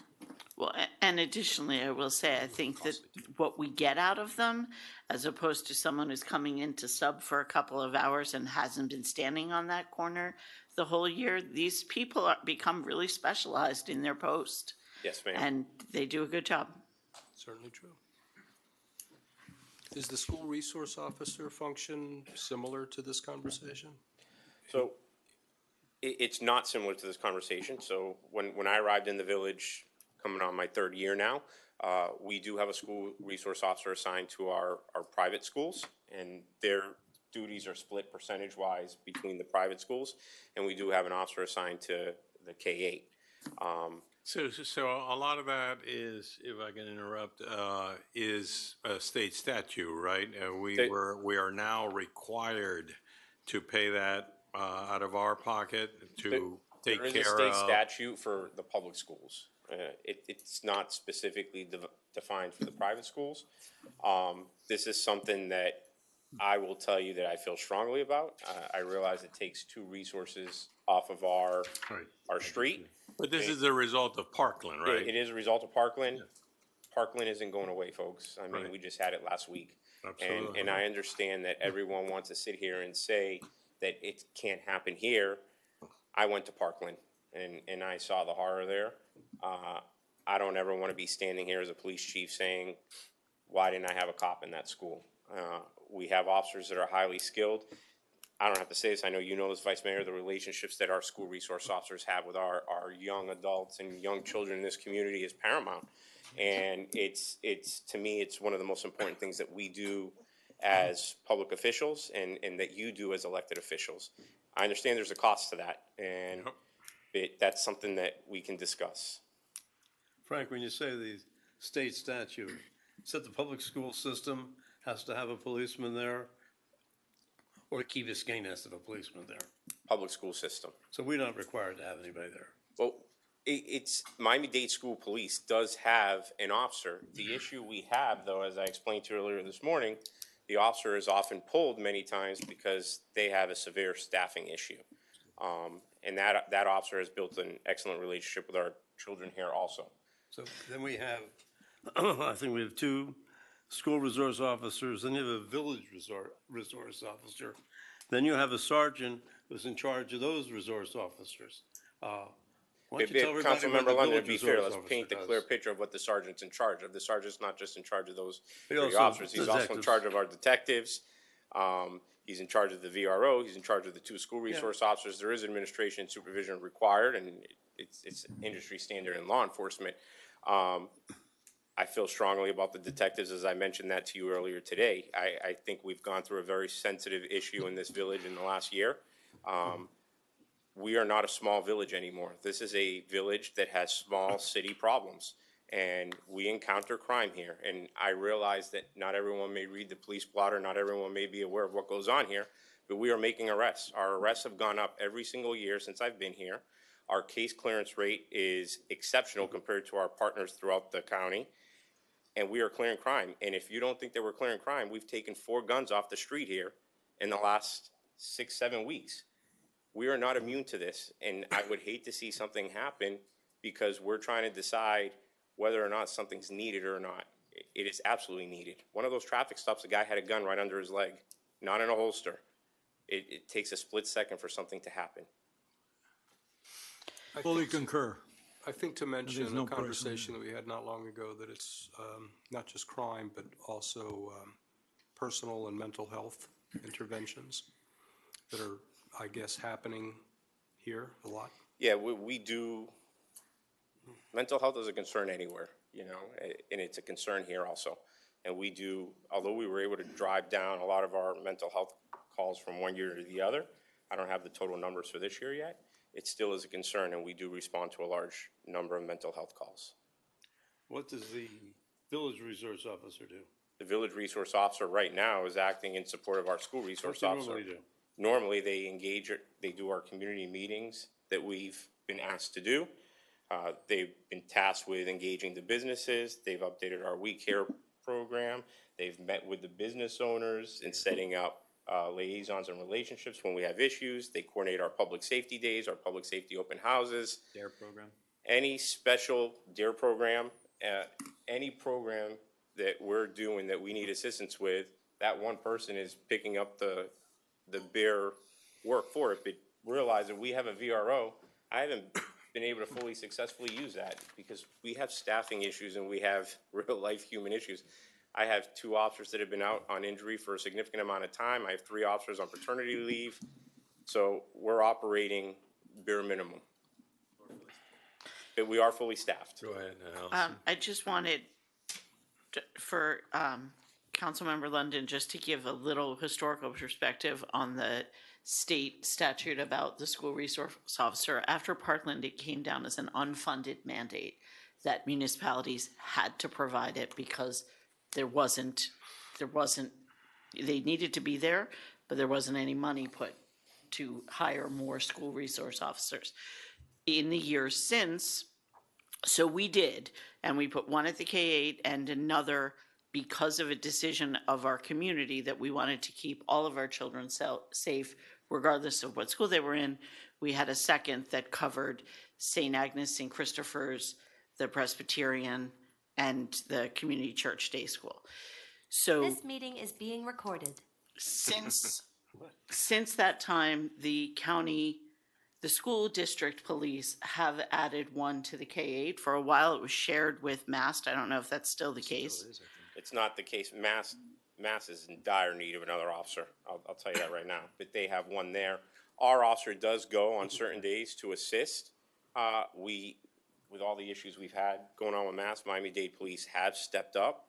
But these are temporary solutions, like we all know, and we're trying to avoid something from occurring. Well, and those your issues point. relate mostly to traffic, but I just want to add that in addition to the obvious safety concerns that come when you look at these horrible tragedies of school shootings, very often the demographic is, an affluent area, and you want to make sure our kids are safe. But additionally, I think anecdotally, I've seen a decrease in some of the problems we've had over the years with kids. Like, I haven't heard of anyone having a wad of cheese thrown out their car in quite some time. We had a rash of like a wad of American cheese or Velveeta getting thrown like a rock at passing cars. And I believe the impact of having our officers in the schools has helped cut down on a lot of the problems that we were seeing with our youth, like packs outside CVS and different things like that. So I think it is definitely an incremental cost, but I see it as a service to our community for safety and also just community well-being. And I think we get a good return on that investment. I'm really glad you mentioned that, because 3 years ago, 2 years ago, 1 year ago, sitting here on this occasion, we were relatively flummoxed by these circumstances, the cheese throwing, for example.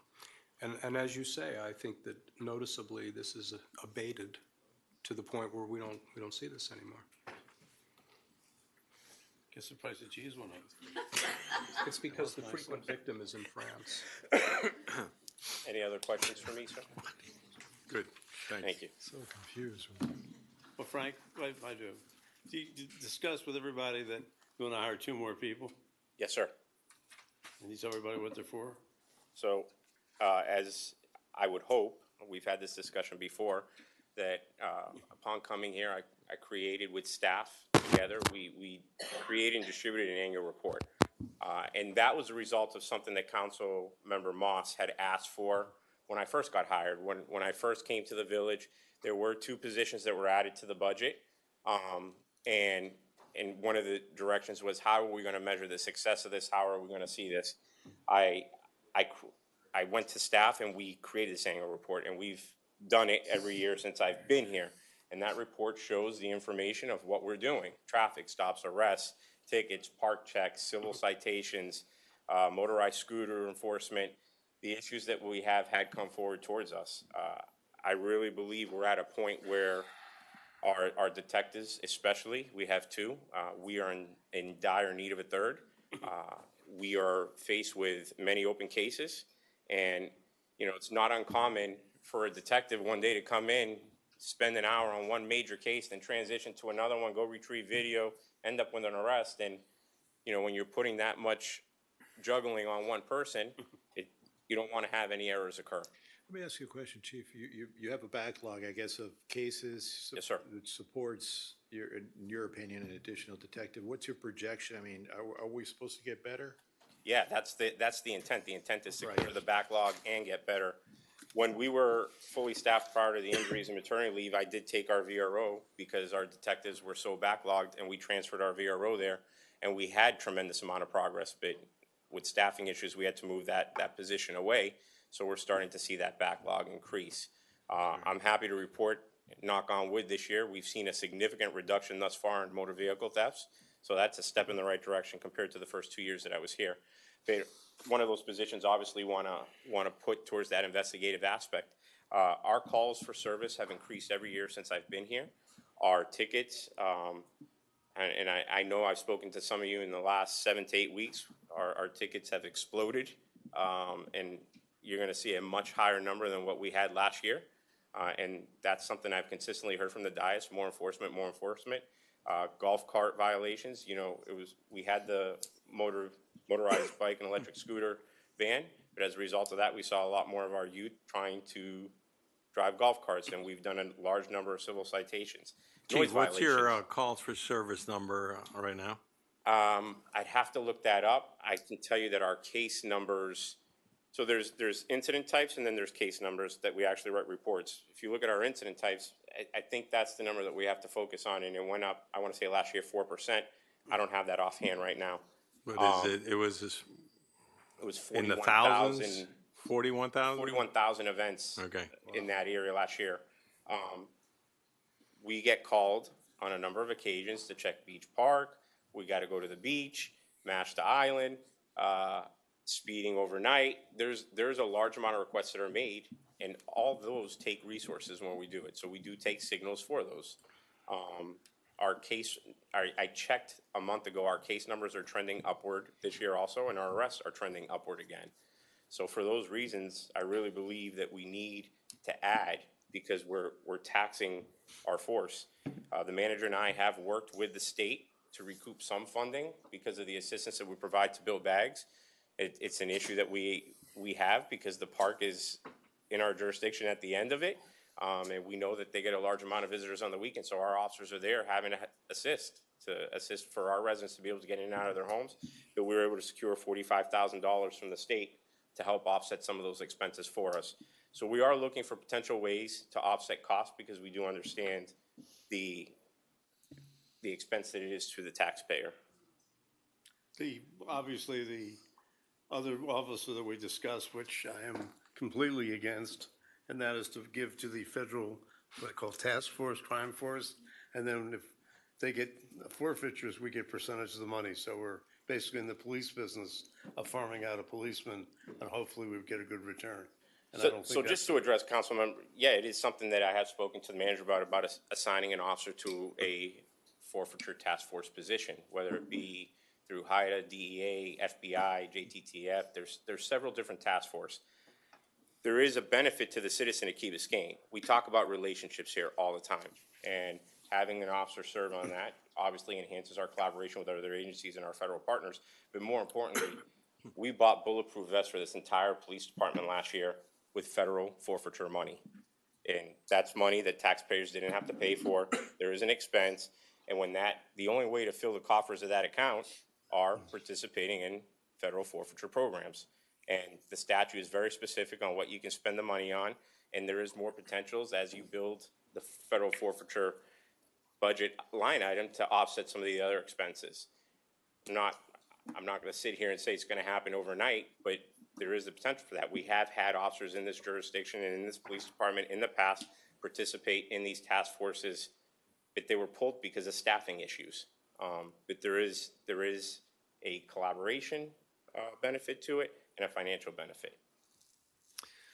So, since we're talking about this, what I see in this budget that I don't like, and I think I've brought this up many times, is that, I'm very much for that strategic-based budget, right? So we put together a strategic plan. I'm actually unclear what our strategic plan is over the next 5 years. What is it that we want our police department to be doing? What is it that we want our fire department, our public works department, putting these together and saying, this is what we want it to look like in the next 5 years. And if we have something for the police department saying, we want A, B, and C, to get there in 5 years, we're going to need to hire some people here. A couple years later, we might have to buy something here in order to get to that. But I can't put any of this in this book together of how this all strings together. That's number one. Number two, I've said this over and over again, and until I see it, I'm not going to vote for anything in this budget because we have nothing in here that has any accountability. There's very few things in here where we can hold our manager accountable saying that you want 2 new police officers, justify it with measurable items so at the end of the year, we can ensure that those 2 officers did what we wanted to that's moving towards us in our strategic plan. We don't have that. And you're saying it better than what's written here, that's for sure. But when I read this, it's like the metrics, effectiveness of citations. How do we measure that? How can we hold that accountable that the $266,000 that we increased it, how do we know that it actually worked? My worst fear is that we say yes, and we're back to status quo a year from now, and nobody knows what to measure. And I mean, we have 2 weeks that you guys can bring back and say, this is why we're doing it, this is what we're going to do, and we can bring this together. And it's not just your department. I mean, this is all throughout. I mean, it's really hard to understand and how we can hold accountable at the end. One question, this is not to you, but one question, I remember this remark that I brought up when we did our workshop. I said, guys, I love this slide, and I read through every single item of our highlights and achievements. But where are the slide of the stuff that we didn't achieve that we thought we were going to, and why? That's where the accountability comes in. It may not be anything, but at least we should know, okay, we didn't get to this because of a funding problem. Maybe it's because the council was indecisive. Maybe it was something else. But we should know, and we should be holding ourselves accountable. But every time we get these, it's just like, this is what we do, this is what we need, but I don't know where that's going. It just feels like we're throwing stuff No, you're right. without knowing. Well, And that's the whole I idea of the seem to recall strategic that plan. last year, I seem to recall last year, and correct me if I'm wrong, we may have spoken, and I don't know, maybe briefly about potentially using software for measuring KPIs and measuring performance, Mr. Manager. Is that a possibility? Not maybe for this budget, for the following budget, apply some, KPIs and see how if we're moving up or down on our respective goals and things like that. I'm not sure whether we will, I think you're bringing up an amazing point, obviously, a very germane point, but can we do that? Can we create something that gives us an opportunity to see this? But no, Not for now, I mean, I it's don't know fine. how far we're But gonna I get can now. tell you, this is 3 years of asking for this. but This you is not the first time. But I want to support you. I really want to support you. But I have to be able to tell a constituent, hey, we got 2 new officers, and this is what you're going to see. You're going to see more people pulled over. You're going to see people driving slower. You're going to see response time on the beaches. I love that you had response time on the beaches, but there's no time. Like, what is our time now? What's it going to be? So, Councilmember Moss, I think part of my dismay with that statement is I've provided more statistical information since I've been in this seat in that annual report. And if you're going to measure, I read the annual report. No, I understand. But if you're going to measure the success of what we're doing, it's in that report, and that report holds us accountable. I don't have the luxury as a police chief to go to my police officers and say, you have to write a ticket every day. That's a quota. That's fine. I can't do that. I get We it. have trends that we address in the community. There are things that the elected officials bring to me that we make a priority. There are things that the residents bring to us that we make a priority. And I think with the amount of staff that we have here and what we put out, we are very transparent.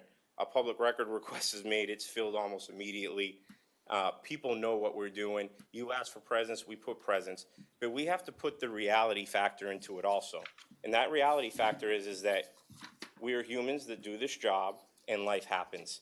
So yes, we may have 38 officers that are assigned to this force, but when I have 5 officers out or an officer sick or an officer out on extended medical leave, we're still doing the job. And when you've seen an increase in calls for 2 years in a row, you've seen an increase in tickets, you've seen an increase in arrests, you've seen a decrease in motor vehicle thefts, you've seen a decrease in juvenile activity, you've seen a decrease in motorized bikes and electric scooter activities. Those, for me, are holding us accountable because those are the measures that I have been given through the manager and through the elected officials for our officers to do. And we pivot all the time. This week it may be this emergency and next week it may be another emergency. And that happens in any police department. But I do think the metrics are there. I do think the economy, I'm speaking specifically for what we do and what we put out. We're not perfect. I've never said that to anybody here. We can always be better. And I've always said that since the first day I've been the police chief here. And I think it's rightfully so to hold us accountable for what we do. But I believe when you go out into this community and you speak to our residents, their general interactions with these officers, because I don't get it on an email or a phone front or in face-to-face, is generally positive. And there is interaction. And the things that we ask for, or if we're failing in one area or lacking in an area, myself and the deputy chief who's standing behind me tonight, we address it right away and it's handled. So I understand your concern. I understand your ask to us because I'm part of this administration and we're all a team. But when we put this work into it, and we don't have the staff to do that. Like what we're doing through going to classes and learning how to produce these reports and do it, and we're putting out the information. I think that's what holds us accountable. And if we see a trend and crime is going another way, then yeah, that's where you hold me accountable as a leader of this agency. But everything that you guys have ever asked me since I've been the police chief here, I've taken extremely serious. I'm accessible. You can call me anytime. I return. I ask you whenever I can. If you have a question, come to me. And it's the same thing for the community. It's not just elected officials. Any citizen can do that. I get it. And I don't want you to take that personally. This No, is I'm from not. a professional standpoint. So that being said, I understand, right? But what we're missing is that this council, and when I say hold accountable, I'm talking about ourselves too, everybody, because we're taking public money and we're making sure that we're spending it wisely, right? So what I see that is not being translated is that we're setting as a council an expectation, not the little like, oh, how much of this went down. We're not going to come to you and say we want this to go down by this %. You may come to us and tell that, but we could tell you we want to see in 5 years, our police department to look like this and the safety needs to be at this level. And you can say, well, this is how we're going to do it. I need, over the next 5 years, I'm going to need these resources. It's going to cost this much. We wouldn't even be having this battle of conversation right now. 5 years, we know where we want to go, and we know the 5 things that we need to do to get there. And you will put some metrics on it saying, this is how I know we're going to get there by that time. And we can say, are we doing it or not? Yeah, but the metrics for police department It's are difficult. completely different than, say, the metrics for Todd. Well, And that's say, Of how course, many I get it. for each community, and department. as a result, if somebody comes tomorrow with a gun and kills 2 people, and then he had 5 extra cops, it's not his fault, because those things are going to happen. A lot of the things happen that the police department, I'm defending you now. I mean, they can't predict and they can't protect. They can do the best they can, but it's beyond their control. A lot of things are beyond their control. So the only thing they really can do is, he gives you his vision of what's required to do the job. You either like it or you don't like it, but the major thing is safety. And that's what you really come down to. Yeah. And you know what? You can't guarantee safety. If you want to have 1 policeman for every individual, maybe you have a chance of each one to have their own personal bodyguard. Short of that, things can happen.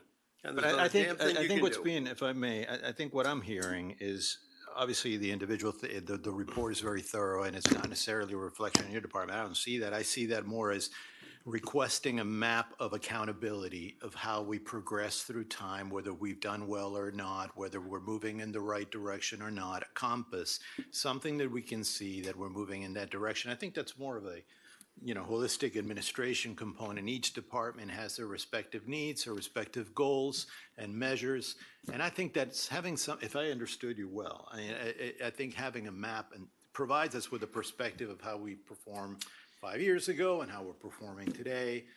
And I think that's probably the direction that I'm hearing. We're trying to get. But what's controllable? You got to know what is controllable. Well, yeah, but what's those are, uncontrollable. I mean, Yeah. of course, That's what- 'cause you we're don't know all what's human, controllable. we're not computers, and, we can, go ahead, I didn't mean to. No, I was gonna say, for instance, they wrote here, increase park and beach incident response time. That's something that we can say, look, what is it right now? Takes 5 minutes for someone to get there. No, we want 3 minutes. He's gonna say, well, I need 2 new officers to do that. Now we're talking. Now we're like, okay, that's an expectation we want. Do we need more resources to do that? Now I can say that. And then at the end of the year, we can say, are we hitting that 3 minutes? No, we're hitting 4 minutes. Well, what happened? Right? Or no, we're doing 2 minutes. Oh, great. This But was what's the best, result of great 3 or 4 investment. minutes?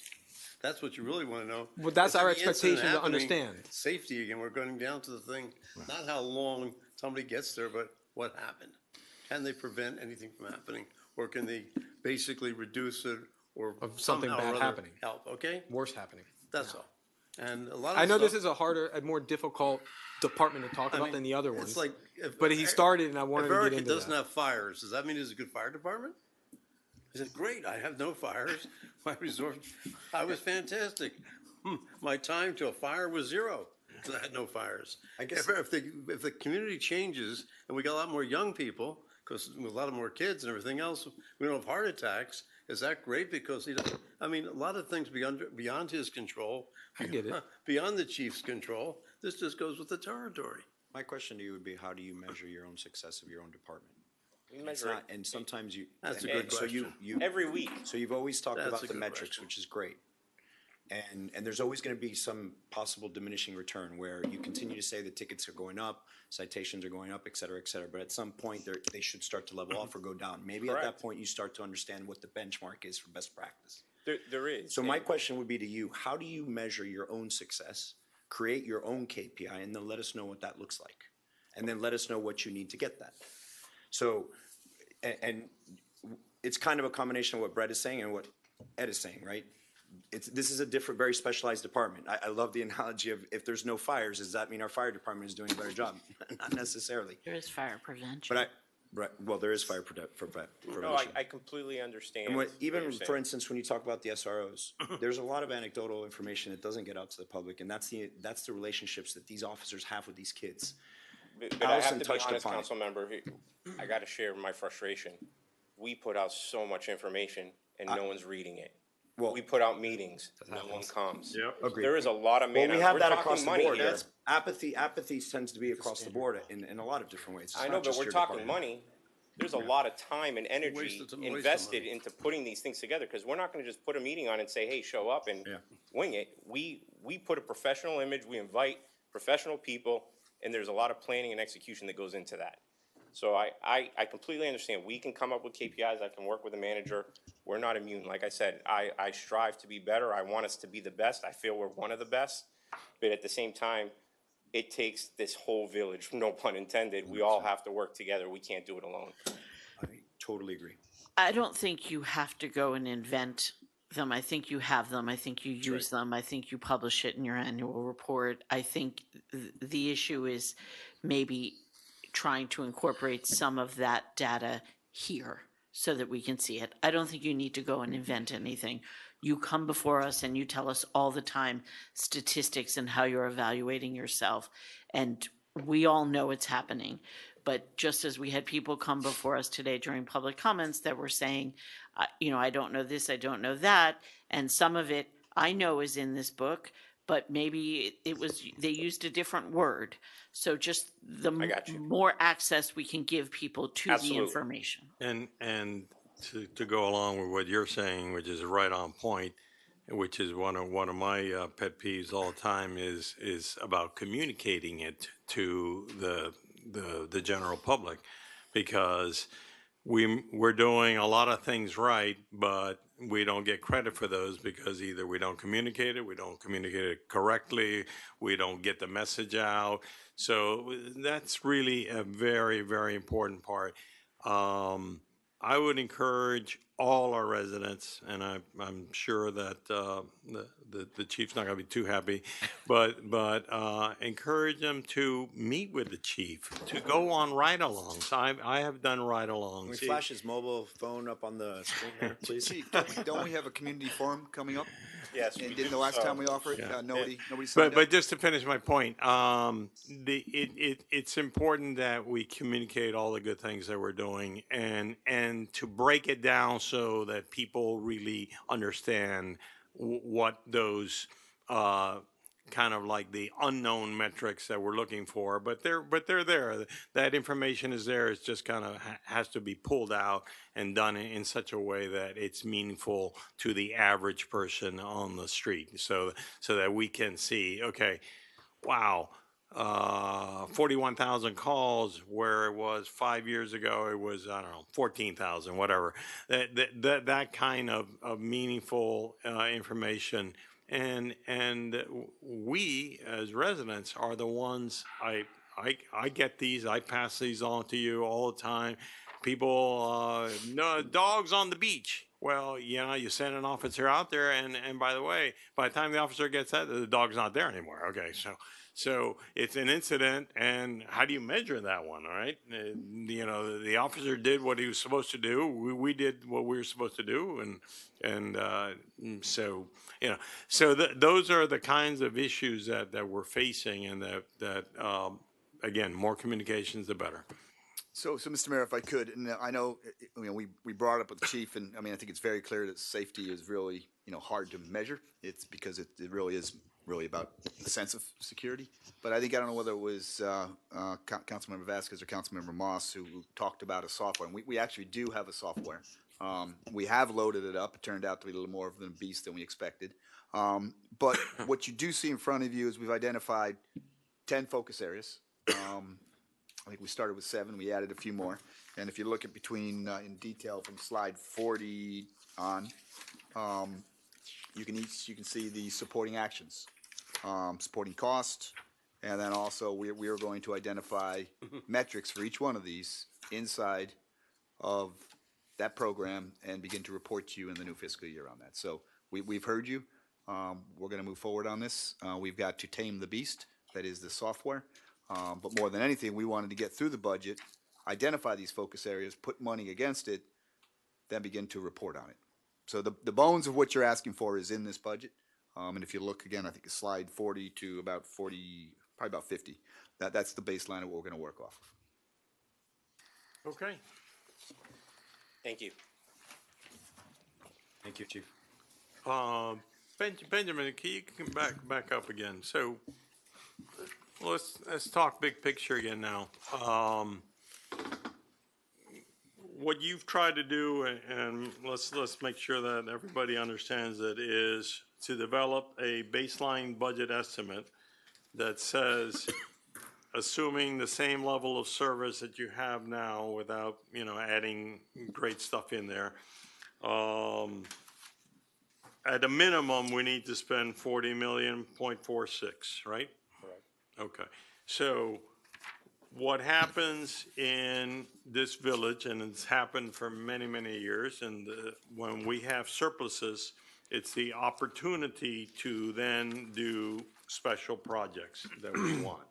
Okay, so the way to be thinking about this as we go into the next round, and continue to ask your questions, probe at any parts of the budget that you want, but it is, okay, we have operations on this side, and those operations, and yes, we need to have better KPIs, and we need to better have information so that we feel better about what's happening out there, and so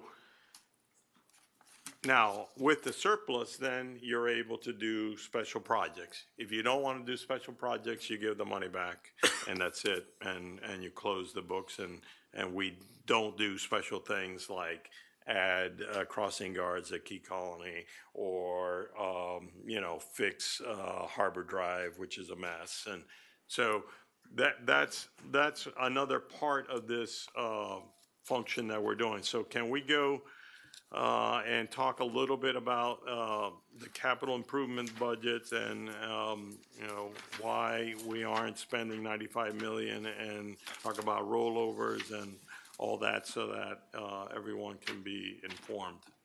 Sure. So we're going to look at both the 28 and 29 in the slides. 29 is going to summarize those capital projects, the ones that have an effect on the actual millage rate. I think you'll see here that cost is 4.2 million if we include all of these items. We sorted them up in terms of priority. The slide before it, I think, is where people say a $95 million budget, but I think it's important to differentiate that some of these columns have no taxpayer impact. When we talk about amounts that come from grants or Miami-Dade County water and sewer, these are other funding sources. So we really wanted to focus on 29, which includes the projects in 28. So this is just rehashing them again, the ones that are in that general fund column and have an impact on the millage. And here we show you what the millage impact would be on each one of those decisions. So this is really the heart of the policy discussion tonight, to say, do we agree with this priority list, and at what level do we feel comfortable with setting the millage rate? And explain to how you have it set up there, Benjamin, with the millage impact and the cumulative, and kind of where that would leave us standing to the right, which would be Sure. the So I want to just emphasize that baseline millage, that 2.7065. I think we said not great things. I think there are still great things in there, right? We do have the increased crossing guard. There were increases in some of the scopes of the contracts we went out to bid. So there are still great things in there that were going to allow us to operate. Well, I think what's important, it's the level of service our residents expect. Yeah. I think that's the best way to say it. Yeah, I think baseline maybe sounds not as exciting, but it does meet the expectation. So that would be a 2.7065 millage rate. That'd be about 13.5% less than our existing one. As we go down this priority slide on the left-hand column, the administration has prioritized these based on feedback from the survey, from residents, and from council. 1 through 8, this is the order we came up with. Obviously, we're open to hear from the council. If you add each one of the estimated costs, next to the cost, you see the impact on the millage, and the cumulative keeps a running tab on what that total is. So as we add these, we can see the total impact, and in the right-hand column, what's the difference between our existing millage of 3.125 and what that cumulative millage rate would be. Okay, so again, so that everyone's clear, there's a proposed 4.2 million in capital improvement projects, and you can do one of them, or you can do none of them, or you can do all of them. Okay, and that's part of the policy decision to take place here over this meeting and the next one. What's going on in the park? What are we going to be doing renovating the dog park? Excuse me? The dog park. What are we renovating there? So Todd, why don't you come up and talk about that?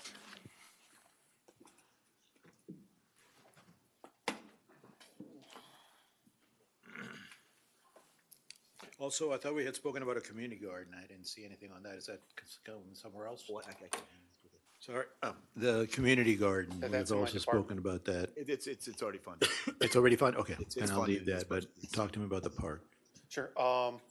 If you look at the water fountains, they're rusting away. Yep. The fence. I was gonna ask you about that. Yeah. So those need to be replaced. The fences need to be fixed. There's some turf repairs, some root removal that we need to do to keep the surface safe. We did have a major hole occur under the turf. We temporarily fixed that. We need to come back and do some more work there. We have some features that aren't working at all. The two fire hydrants. Right. So we'll have to evaluate whether we're going to replace those. There's a couple of areas within the park that we'd like to improve, where like there's one bench that a dog just digs underneath it, makes a huge hole every single time we fill it back in.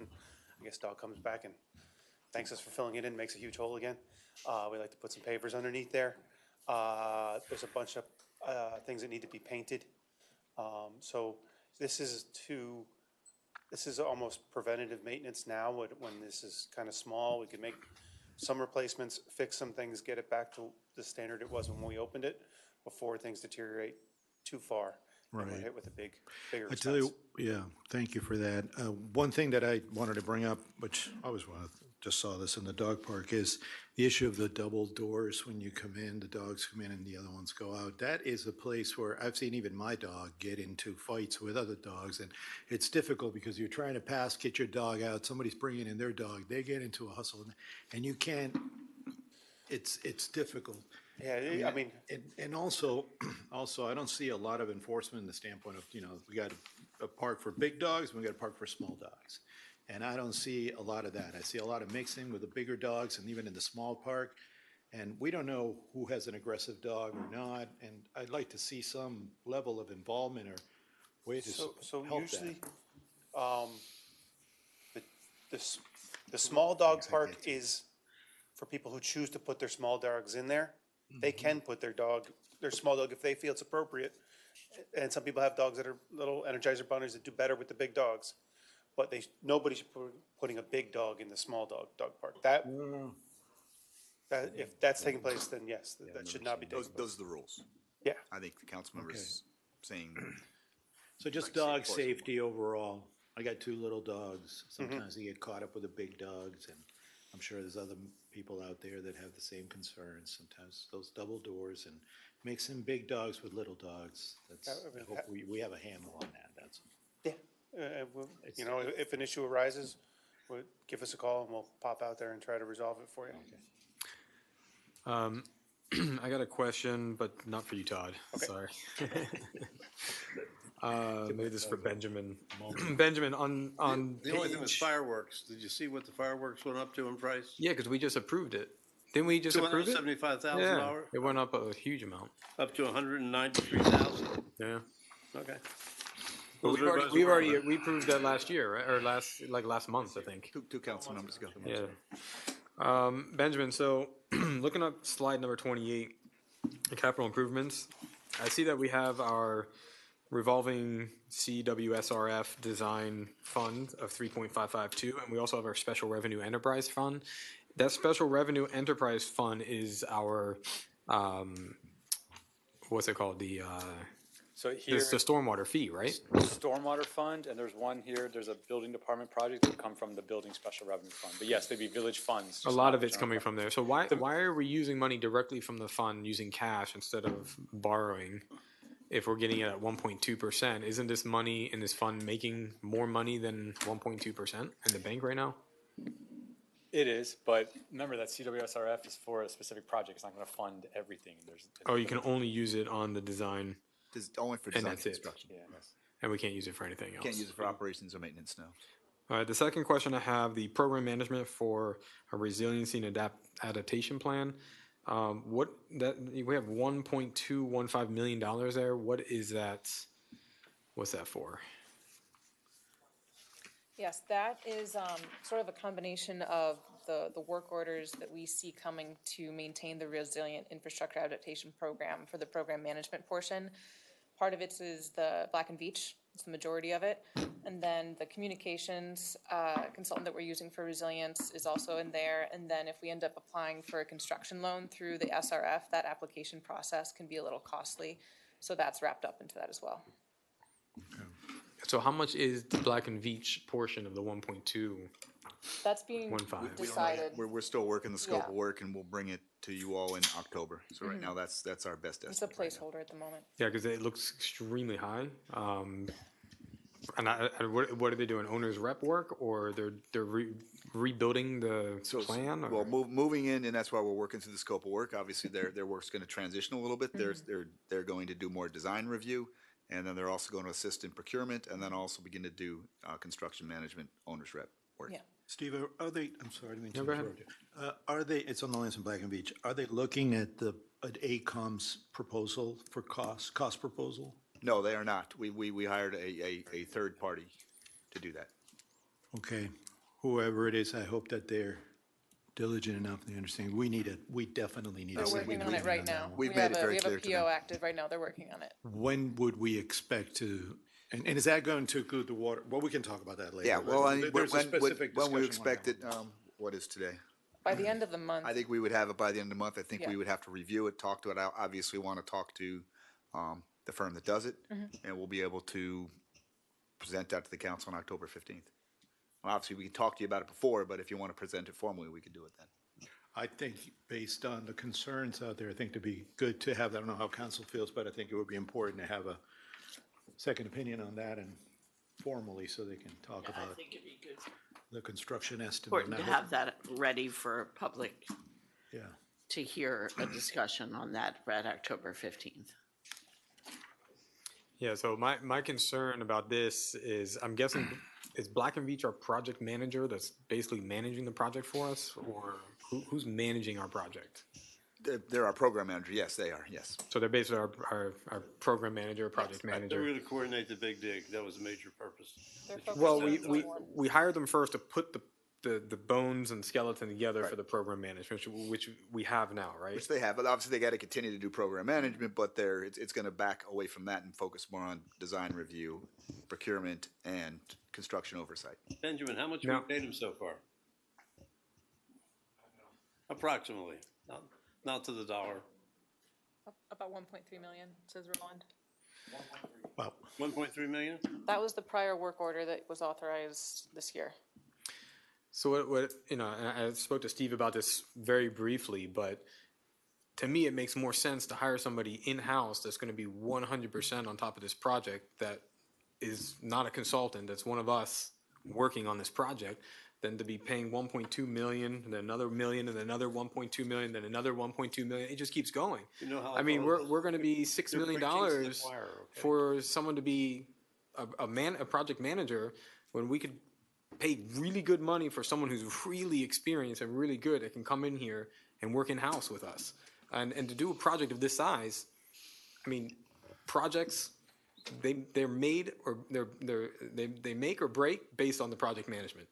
And you need someone highly skilled and knowledgeable. And if we're paying this kind of money, I mean, you can find anybody out there for a lot less than this that would work in-house 100% only on this project for us. I agree with you. So I think we should think about that. We've definitely thought about it. And certainly that's a lot of money. I don't want to discount that 1.1 million is quite a bit of money. But also being able to hire someone with the same skills to be able to do design review, construction oversight, that there's a reason why you hire a consultant, right? Because they come with broad set of skills. You don't necessarily use one person, you use the skills of many. That's always an option, and this is what we're estimating right now for the work order, for the next work order. We haven't negotiated that yet. We'll bring that to you either October or November. We'll see when that comes forward. If we choose it's too much at that time, maybe we'll talk another option. But when you said the work order, when they gave us the last work order, that was strictly an estimate of what they thought it was going to cost, and they were going to bill us by the hour, and there was no limit on what they were going to bill us. Or it might have been less, it might have been more, but when I brought it up to them, that was not a work order for $1.3 million. That was $1.3 million that they let us know when we got to that number. That's what they said. I was here and I asked them the questions, and they're billing us by the hour for the people they employed. That's what they told us, okay? I'm not sure the question you're asking. But, I'm not sure the question you're asking. well, the question was that when we talk about a work order or whatever, we don't know, and they're very honest about it. They said, this is just an estimate. If it takes more time and more money, it's gonna cost you more. No, in fact, actually, we've cut them off from work right now because Or you can they've cut hit their them, number. or you can cut them off. Which we but they have. might not have accomplished what you wanted to get done. So it's Well, an estimate. No, we of- actually had them work at risk, and they've worked at risk because they went over, and we said, you're gonna keep continuing to get the deliverables done, which they did, and at this point, we've cut them off. So basically, they basically were willing to change the contract. Because when they were here, No, because that's not what they said. it's still a deliverable contract. They still have to deliver. Okay. But they do an estimate to get to that deliverable. And so, Well, you know what, it doesn't matter at this They, point. they underestimated, but they honored the estimate. Correct. right, correct. And at this point, Which they said they weren't gonna do. what do you mean? Yes, they did. They said, when I questioned them, because I questioned them, you know how much I was against it. And when they came there and I said, okay, so it's gonna be $1.3 million, that's it, no matter more, they said, no, that's not it. That's what we estimate. If it's more, it's more. If it's less, it's less, but that's what we estimate. Well, I'm not sure who you spoke with, but Whoever, the main salesman here for Black and Beach, the chubby guy with the beard. This just got worse. we had a contract that was What's wrong with that? 3 or 4, maybe 5 deliverables for 1.3 million. And we forced them to Good, okay. deliver those deliverables. I'm and happy. Kept them at 1.3 I'm million. happy. So you got them on pause now? And they've stopped work right now. Okay. And they met all the deliverables. They met the deliverables, yes. One of the things that I think has come up often, not frequently, but over the course of this time that we've been working on this, is that the function that they fulfill is not a one-person job. I'm summarizing what I've heard over a long period of time. That is true? No, what we're going to ask them to do is it could certainly be a very talented person if that individual could do it, but we're going to I'm not ask for available. quite a realm of skills. You know, a design review is very different than Allison, construction I'm not oversight. available. It's very different than, procurement strategies. And then also it's very different than being able to do full program management. So it's, we'd be asking them to do a lot of things. I'm not saying there isn't a person out there. I'd like to find him if I could, or her. And they would cost a lot of money, but certainly would be less than $1.1 million. But we'd be taking a risk. if Well, we look, were to do it that way. you could do a combination, right? You can have somebody there that can do 70% of it, and if you need some little expertise on something, then we can bring that person in. But now you have somebody inside that can manage that consultant, can also still be managing our designers, can be managing the contractors. It's going to get tough. I mean, you think that it's tough now. Wait until the contractors get on board. I mean, and we're doing this at. I don't think this is a one person's job. I think you need. No, but you need can- I mean, what I'm project saying- Controls, you need program. Yeah, but you need one central guy. You need a Yeah, central person that's managing all You need of a that. senior construction manager type that has done this work before and they can oversee on behalf of it can be also an extension of staff. It doesn't have to be a person that we hired to do that specifically. It can perfectly be a person that we bring in with Who that. manages that person? Well, That's the problem. there she is. No, they have jobs to do. They have. I know. You need somebody who's just focused on I mean, this. I That's the honestly thing. think that that's the eternal question that government always asks us: who manages the manager and who oversees the overseer? And that's really the problem that we have. At the end of the day, we have to have some level of confidence in their experience and the consistent work they do. Clearly, there's somebody that has to be a representative of the village that can oversee the work with experience. I think that is a common structure where you have a CIP coordinator and a construction manager that's dedicated to oversee all these components. But then after that, you branch down into the specifics of construction, the logistics, the integration with plants and the engineers, the permits and the project controls, the times, all that stuff. One person I can alone tell you can't do that it. the 8 years I've been up here, every consultant that we end up hiring with previous manager and everything, they go all over the place because there's everybody who's managing those consultants have 10 other things to do. And now and these are small projects, very simple projects that just kind of go all over the place. Now we have a huge project. I mean, I think it's strategic, and I know you're not going to find that person right away, and we might have to do some type of exchange. But we got projects coming after projects for the next many years. We need to get somebody in here that can really understand this and yes, you might have to outsource little pieces here and there, but somebody needs to be centralized just to this. I mean, this With is all the work big. that we have, we may need more than one. Of course. So it's not that it's a one-person job. That person can do stuff, but the problem is we have everybody doing 10 different things, and then you have these consultants also working, and it's like if you're not on top of them, it goes. Well, And we you do have gotta control one it. lead. You know, you've met him, Mike Huda, and he's been with us now for about 8 or 9 months. And he's been very focused. We've made sure he's very focused. But there's always more than one way to look at things. You know, we could look at bringing somebody in-house, and we still have the contract with Black and Veatch. And if we choose to use it in a different way, where we have an internal program manager and they provide the expertise, as Councilmember Vasquez is talking about, that's an option. Okay. I'm I mean, we're not saying going to it's not decide an it option. tonight, but just keep that in your head. The difficulty is, you know, we went through probably 5 or 6 different interviews with Black and Veatch, and 3 different program managers themselves to end up getting to Mike Huda, and that's their ability to recruit nationwide versus our ability to usually just recruit locally. Because Mike was not originally from Miami. I think he came in from Tampa. Yeah. I think it was, yeah. You gotta expand your department. So with Mike, they figured out what they needed in collaboration with you and your team, and they found that person. 6 tries later, yes. Because as with everyone knows, with the engineering industry right now, in the program management industry, there's a lot to know. And these folks are not easy to find. They're not sitting on the couch waiting to be hired. They're very, very busy at this point. But that's an option. I don't want to discount that, but that's an option, and that's a conversation we will have on October when we bring forward with the scope of work and the cost. And if we choose to go in a different direction, we can make it at that point. It's enlightened not to have suggested that our Public Works Director could be that person. Could be. He also has another job too, He as has well, and I another think job. that one of the council members brought that up before. He has We've got a number of road work. We have to number of road works that we need to do this year as well. So The other question I have for the Design Zone 1, we already approved a $4 million plus work order last year, and we have another $5.9 million for Design 1? Let me explain that. So the grant portion, basically, we can't get reimbursed for those grants until the work's completed.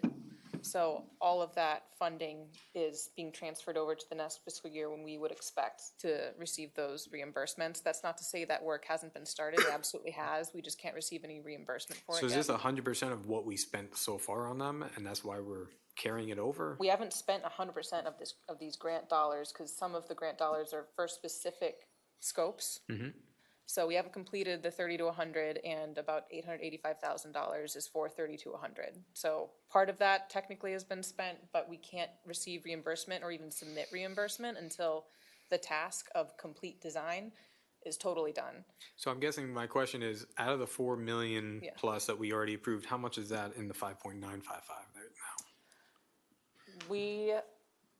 They began the 30 to 100 basically in July/August, so it would just be a couple months worth of work minus that. I can't say exactly, but it's the majority of that 4 million has to go into next year. Into next year. And then there's an additional, I mean, we're almost at 6 million, so there's additional 2 and so change million. What is that for? The SRF design loan, I submit reimbursements for this sort of periodically. There's no requirement to submit it periodically. You could wait until your project's done and then submit all at once. This is the amount that is remaining on the loan balance.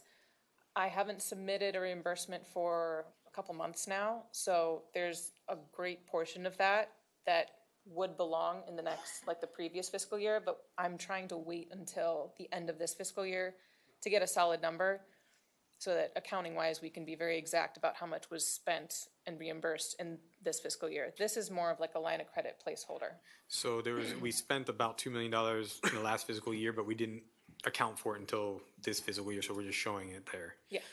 So, and what did we spend that $2 million on? There was last a time? $1 million work order 3A, Uh-huh. and then we've spent a portion of that 4 million this year. Can't tell you exactly what that is, but Roland might know more details on that. Yeah. Do you know how much they've spent? Roland, come on up if you would. About 20% of the 4 million. So That's close to $1 million. Okay.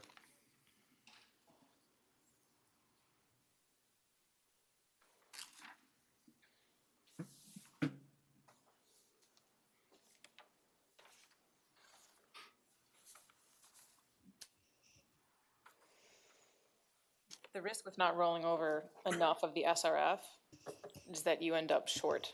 So we kind of overestimated. It doesn't mean that we're spending that much next year. I guess what would be interesting is just how much did we spend last year?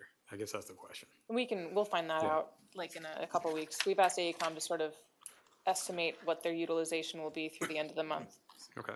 through the end of September, yeah. Is this an opportunity to talk a little bit about this lovely stormwater management program we have going on? Not yet? No. I'll follow your lead, Mayor. Okay. Oh, you were gonna get into like some other Sometime discussion? tonight. We gotta talk about it. Sometime tonight, we better do that. I think we do. Two things I have on the docket, Okay. the clerk and the RIA. All right, let's do the clerk then. Well, wait, I had one thing on here, Okay. and now I'm not. Why don't we do You the still clerk? thinking? and Oh, then what I was we'll gonna talk ask, about Thinking. I was gonna ask about the drainage in the Garden District. So we have a $5.9 million project there too. That's not part of our plan, or it is. It's like, this is like a fix between now and whenever we get to that zone. Correct, and they're coordinating with AECom. So the consulting engineers, Albright Engineering, we had a coordination call with AECom to discuss what they're proposing and what would happen along Crandon with the resilience program. There should be no issues or conflicts. The majority of the work for the Garden District is actually gonna be on that east side, connecting existing drainage pipes along like Galen, Sunrise, and Enid, along Ocean Drive. So they're currently not connected, and then we're adding drainage wells so that that water can actually drain in those locations. Who designed it? It's being designed currently. Is it design build or is it? The Is it? proposal, No, the it's an proposal, HMGP grant, Yeah. so that it has to be designed bid bill. And I think, this is one of the things that, unfortunately, we kind of got long-winded, unfortunately, on the council workshop, and we never really talked about the full program where we wanted to go, but we talked about the main effort, the supporting efforts, the shaping efforts, if you recall.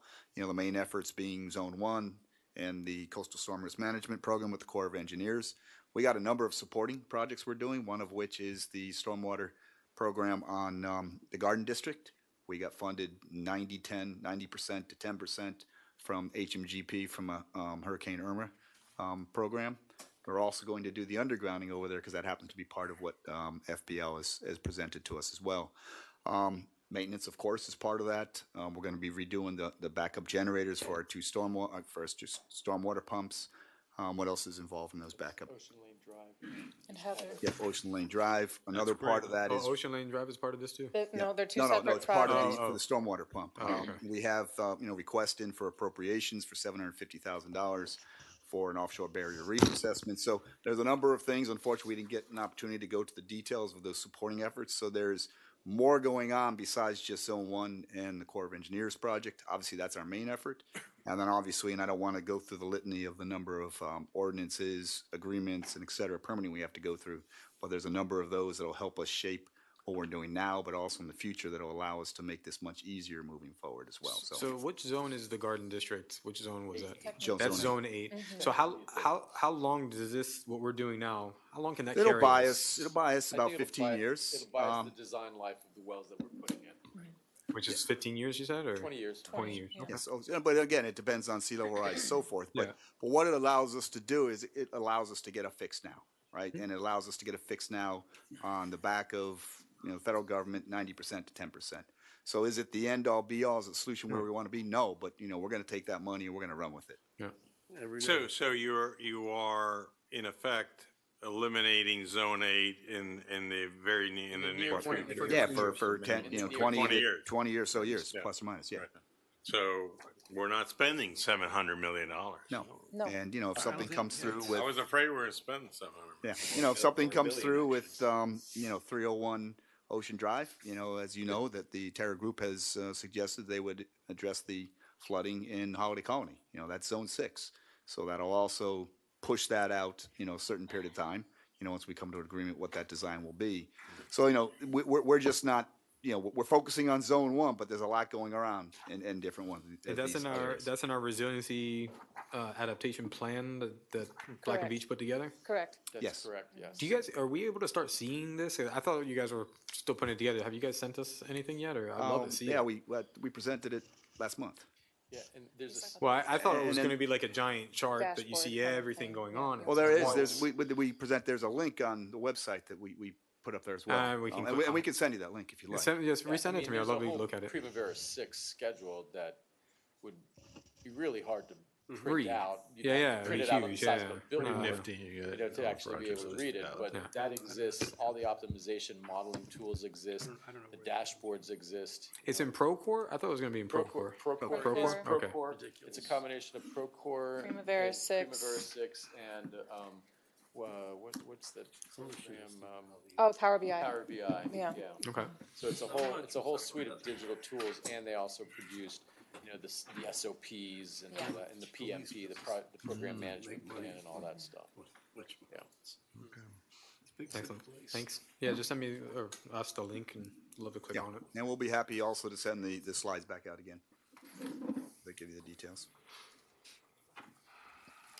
Okay, so, are we good with the capital? I guess we're gonna set some time aside to specifically talk about the stormwater, the zone one, I think, Mr. Mayor. That's what I think. Yes. We all would like to have. Before we turn off this page, I have one quick thing. You forgot again? I remembered it. So,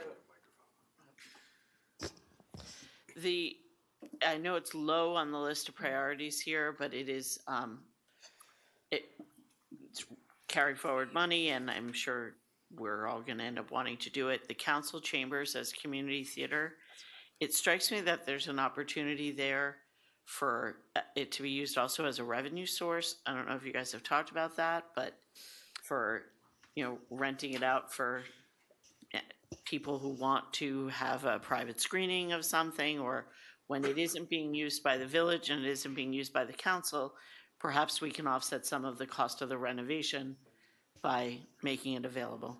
Yeah, that's one of the things, and we're looking at, and this is, we don't want to get too much detail right now, but we're looking at developing, the community center and the athletics program as business centers. So as we look at that from a budget perspective, and so that's a great idea. You know, we'll look at that as a possible revenue So again, source. before I leave, let me give you my 2 cents on that. Be very careful, please, and remember that the community center was originally really thought that it would be, that it wouldn't make any money and that it was a service to the community, and that we do want to, we're taxing people and people have their condo fees going up, and just please be very careful when you're doing things like that. No, and There's we money would- to no. be made, but Yeah, we'd be fair. Like, I mean, it's, you know, I don't expect us to have, you know, revenues over costs, but, you know, we would come up with a, you know, appropriate cost to revenue ratio, and maybe at 70%, you know, that we cover instead of, you know, we're not looking to make money off of it, but the whole idea is to run it more as a business.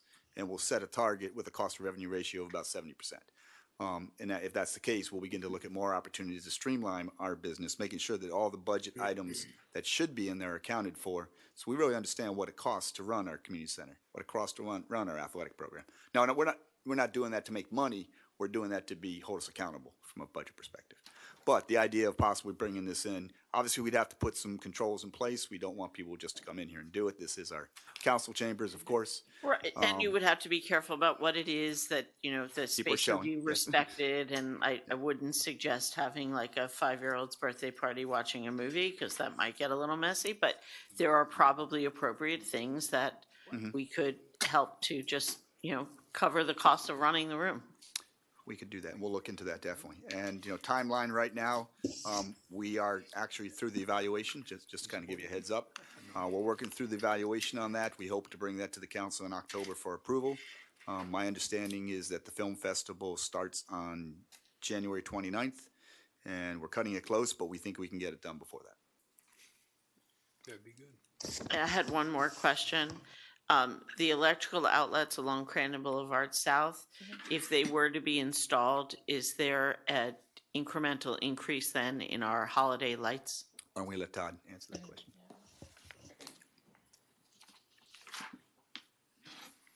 Yeah, that was a bid alternate. I believe that was between $30,000 and $40,000 that would add to Extra to light that. to actually have the people come, obviously, to get on the truck and light the poles.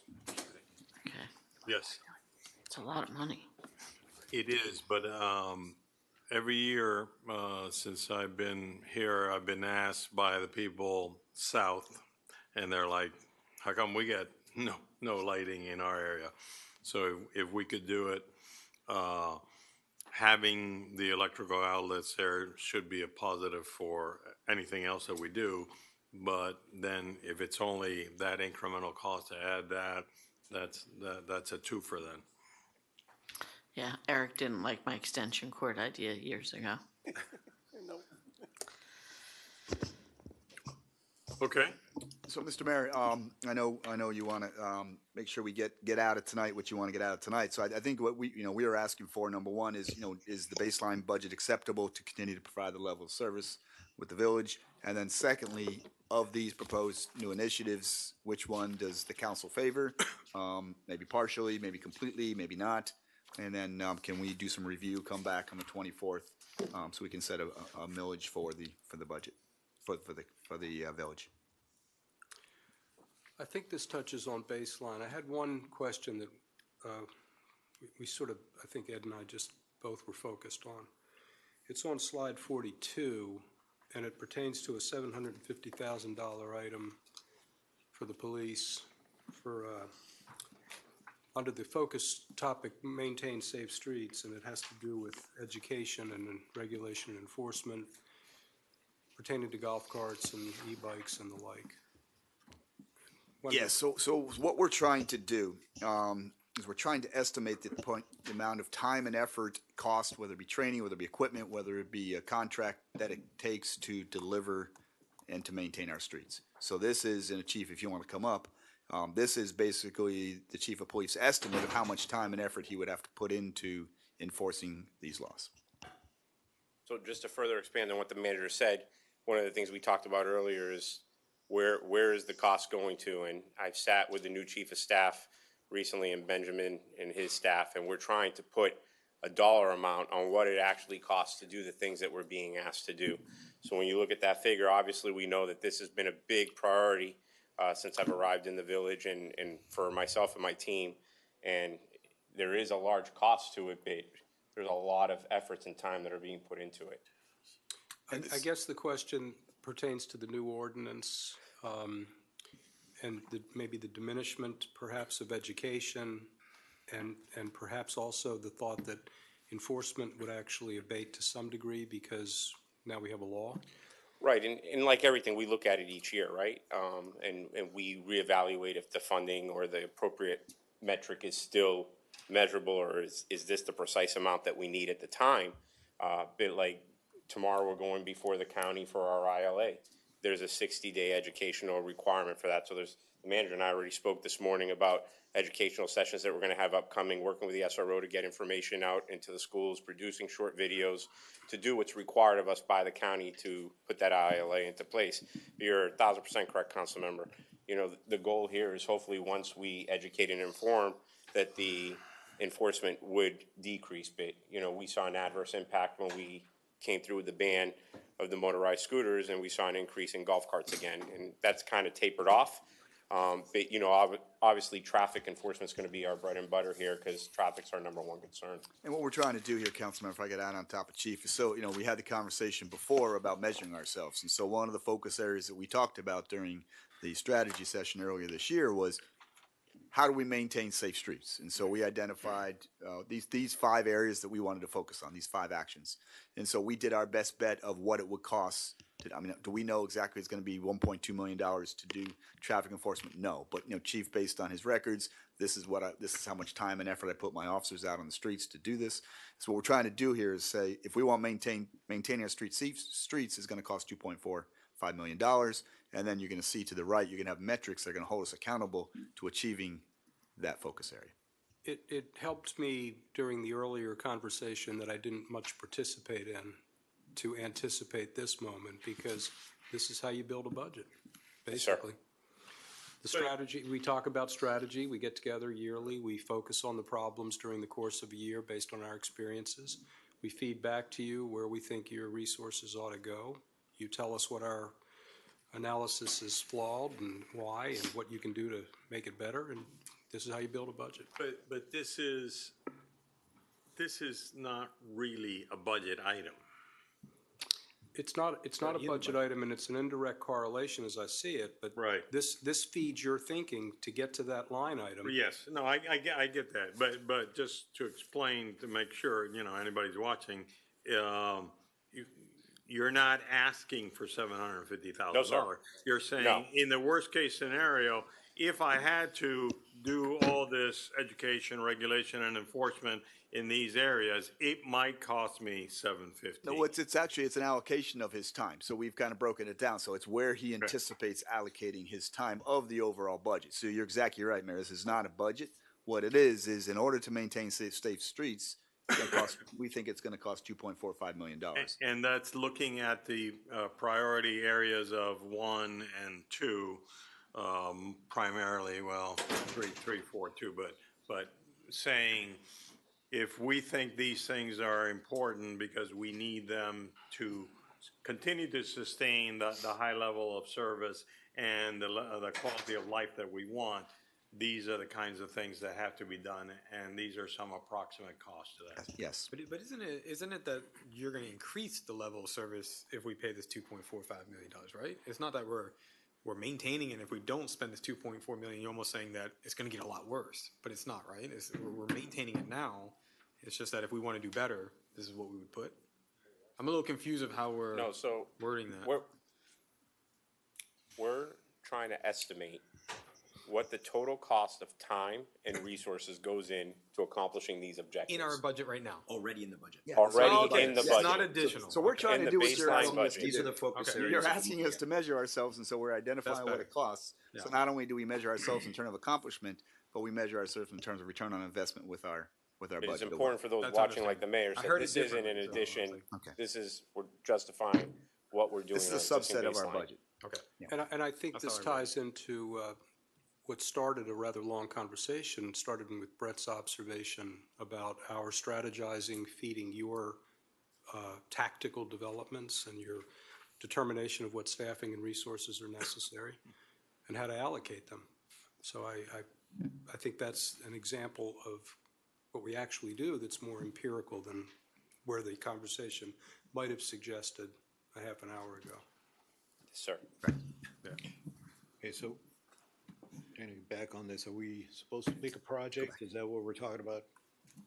Some projects that we want to see on this?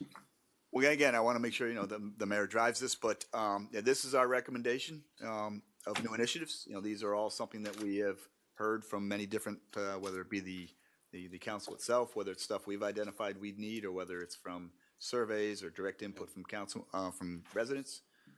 We've prioritized it for you. We're proposing it.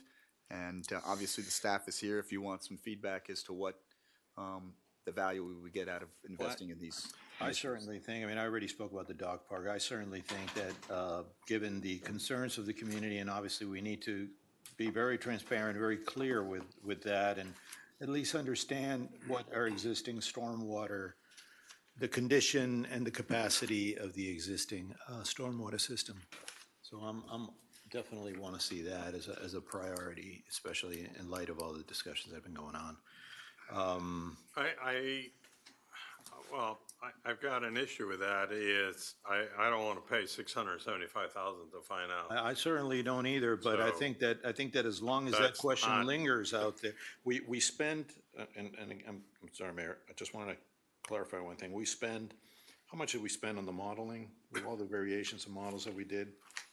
So when we bring up 1,000 or Roland, something like that. when we bring up the Nobody CRO wants and to, public works. but I think that just the surge of the questions and the concerns from the community, I think it behooves us to understand what the capacity of the system is. And I didn't want to segue into the stormwater, but I think given the water quality issues, which is, I already spoken with staff, they already know that I have a serious concern about that we're getting to a point that even I myself as a stormwater engineer, I'm just concerned that we really need to get a grasp of this system. And this has nothing to do with staff. Staff has been doing a fantastic job, really a great job of picking up all this information. But let's face it, we got a lot of balls up in the air. We're trying to figure out where to discharge. We're trying to figure out if this watershed works and let's go this way or not. We're trying to figure out the whole permitting component. We spoke about it. And there's this whole lingering question out there about the capacity of the wells. I think it behooves us to really get a grasp. Not that we don't have it, and I'm not saying you don't, but the community out there keeps on bringing up questions. And I find myself to the point that I'm just getting way too technical with it. And I think we need to resolve that. I think we need to really have a plan that we understand all the costs and everything that we're going to do and engage from then on. But let's put the pieces in place. That's what I really hope to achieve today. Can we? I'm not saying, I mean, I want to clarify one thing. I 1,000% support this, and I don't think that we can continue to depend on our existing system. But let's face it, we have now with the new ordinance, I don't even know what water quality needs we're going to have. And I don't even know what that price tag is. All I know is that we're discharging 100 and something 50 CFS, cubic feet per second. We're going from this now to this, right? A big pipe. And this requires a certain water quality. This is going to require a bigger water quality. 150, 170 CFS is what the Central District plant discharges. That's a big plant, right? So I'm not saying that's what we're going to need, but I certainly don't know with that hydraulic load and all that water that's going in if we're going to have to be held accountable for that. And maybe not now. Maybe Durham will say, okay, we'll let you go by. But let's face it, we're discharging into Biscayne Bay. We are a key stakeholder to Biscayne Bay. We understand the problems of Biscayne Bay, and we're going to go out and try to seek a variance from Durham when we're, discharging almost 20 times that. Well, if I may, I have a, I hear you. Yeah, I hear you loud and clearly. And look, and my we've had this concerns are- conversation. I have- Zone one is our priority, right? And so we're just focused, and for a lot of reasons that we created a flexible program to make sure that we looked at each zone one at a time. So zone one is our focus. And so Right. that is what we're working on right now. Of course, we got some other projects working around, but primarily in terms of where we want to do it to improve the program is zone one. Yes, the county did pass a very, very strict ordinance last week. They have very, very aspirational goals, some of which at this point with the current technology are unachievable. And it even states very clearly inside that ordinance that if they are unachievable, then it's at the discretion of the director, the RER director, that if the stormwater quality is better, by the way, we have no stormwater system, or excuse me, stormwater quality systems in our current system. We're just putting water into the bay. So anything we do is going to be better. The question is, how much better do we need to be? And Rowan, if you want to talk about that just a little bit. Yeah, Dad, I don't want to get too bogged down on it. But so we've had long and hard for the last 6 to 8 months. We've had this conversation. Yeah. So But let me just. Fernando, let me add to that. Okay. So if you believe in the need for improving our flooding on our streets, That's my main platform. Okay. That's why I ran for Okay. office. Exactly. All right. Yeah, that's So no. if you believe in that, why don't we finish the design? Why don't we get to then get contractors to bid on that design? And if the price tag is untenable, then we don't go. Well, I'm not saying Okay? don't finish the design, Mayor. Please don't misquote me on Okay. that. I'm not saying I want to finish the design, but I want to finish it right. I want to include all the components, and I think staff I can see them. They're working very hard at trying to, get easements, address the, all the respective costs. And now this water quality ordinance, I'm just wondering if there is a time, sometimes you have to kind of take a step back to do it the right way. We don't want to do something that later on we're going to be held accountable for and we can't answer to. But we are doing it the right way. We've been Okay. having a conversation with Durham on this topic, this exact topic, for 6 months. So we've talked to I want commissioners Durham galore. here. We've talked to I the want- mayor's. I want their commitment. Mayor's office, because our concern was that 85% of reduction of total nutrients, right? So that's high. I know that's unachievable. Yeah. But there's a second line right after that that says, at the discretion of the director, which is RER, if there's demonstrable improvement, that individual can approve it. Right now, we are not doing any water quality to our system. So any new system, and you know this, that we put in, we're required to put the filters into it as it goes through the pump, we're gonna see a water quality improvement. Right. So going back to what the mayor said, is let's go through that permitting. Let's work with Durham. Let's find out what that cost will be. Right now, we don't know what it's gonna be because we have to go through that process. And unfortunately, we happen to be the first ones in the county who are going to do that. So, yes, and we're gonna and be we have blazing a- trails. We have an environment, we have a serious responsibility in doing it the right way because we are Key Biscayne and we discharge directly into the bay. So we really have a significant, we can't turn a blind eye to that. I agree. And that's the big 1,000-pound agree. gorilla in the room. Yes. And we have to do it in a way that is environmentally responsible and responsible for the future. And I tell you, I am not comfortable with AECOM's estimate. I think it needs to be revisited. And if there, and I need to have AECOM here tell us that that's the price and they're gonna live with that. And I need to have Durham here telling us, everything that you're saying, I want it here and I want it discussed and I want the public to hear and I want that commitment made. At this point, we just have a lot of information out there that is becoming very difficult to manage, very difficult to assert that we're moving in the right direction, even though I know that we're doing the right thing. Mayor, I fully support it, 1,000%. You know I do, but I just think that we have a lot of moving pieces. I So think I in- just in- think sometimes taking a little bit of a step back just to look at it and making sure that we get it But I right. think, council member, and I know you've been in this position and I and have, you don't so- like to be managed by the council, but we have some very, very good professionals in place who know what they're doing. Yes. And sometimes it's hard to step back and let those people do their job, but we have very good people in position. And we're not going to get Durham to stand up here because they're a permanent passing- agency. okay. But I will get a meeting with Lourdes Gomez and Marina Papet-Blanc that we can go talk to them, both of them, and we can talk about your concerns. Okay, why don't we but- do this? Let's let's One get more through. point I would like to make, Wait, if I may. just a second. Let me give you a little bit more leg room here. Instead of continuing this until all hours of the night, we need to get through the budget, this hearing, and then the next one. And maybe we could call a special meeting sometime in early part of October so that we can, thrash this out a little bit longer, okay? And this was my platform, 1,000% supportive of this plan. I just want to make sure that we do it right and we do it right for the residents. Right. And also, one more thing I want to say before we move on. I don't like the idea that we have to line up for grants. We should be pushing for direct federal funding for these projects. The Biscayne Bay it's a federal government. It's an issue that it's not our responsibility. It is completely unjust and unfair to put such a tremendous burden on the taxpayers. And we need to work with respective communities, with the state government, with our Congress, with whoever it needs to be. I don't want to stand in line for money. We're sinking, folks. We need to do something about this. And we need federal funding funneled directly to us and the coastal communities. And I like to see that. I like to How see much what we're did gonna we do. ask for, Steve? From the federal government? we asked for 5. They've brought it down to 2 million. That's in the budget right now. Okay. And then also, and really this is a state aquatic preserve, not a federal preserve, but and we also have, the state has a water quality grant program, which we have submitted grants or are going to submit grants. We cannot be in a position that we are waiting to see if we are going to get the funding. We should know now that we are going to get the funding and that it's going to come to us, because at this point, the reason why a lot of people are very concerned about this is because we all have to bear this cost. And this is just one area.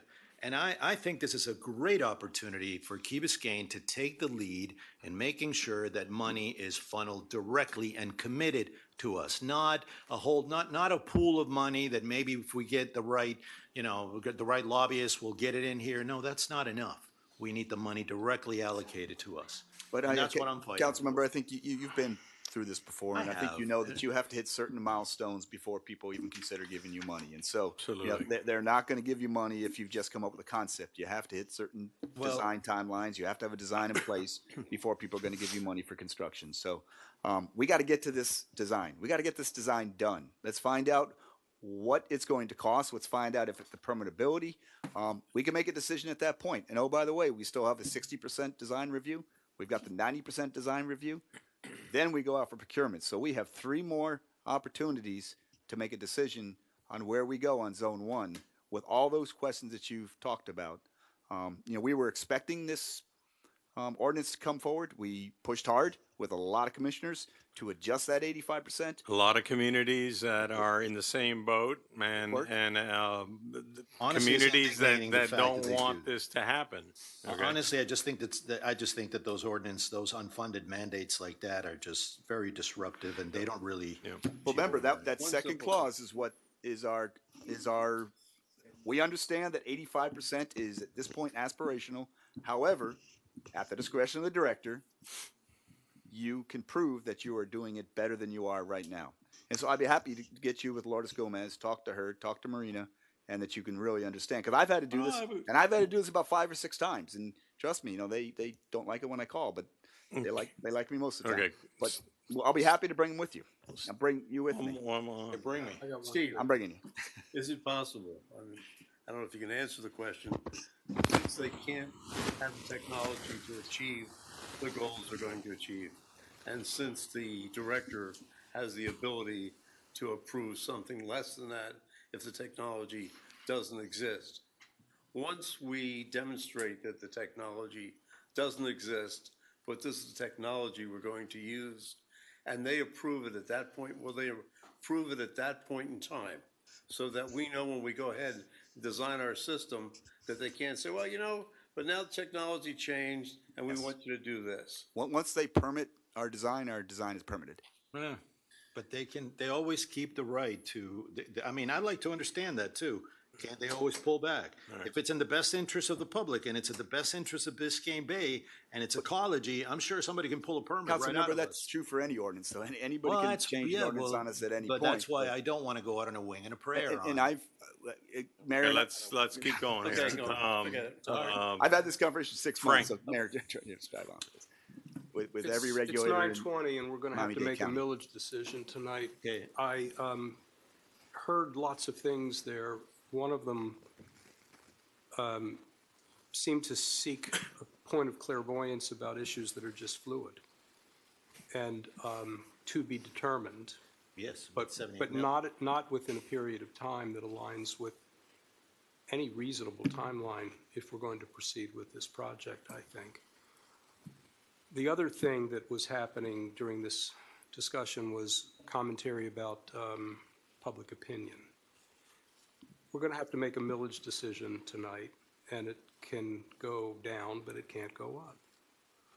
There's some things that we haven't yet talked about in terms of other possible CIP things, particularly the property at West Enid that came up the last time we met that we wanted to discuss and haven't.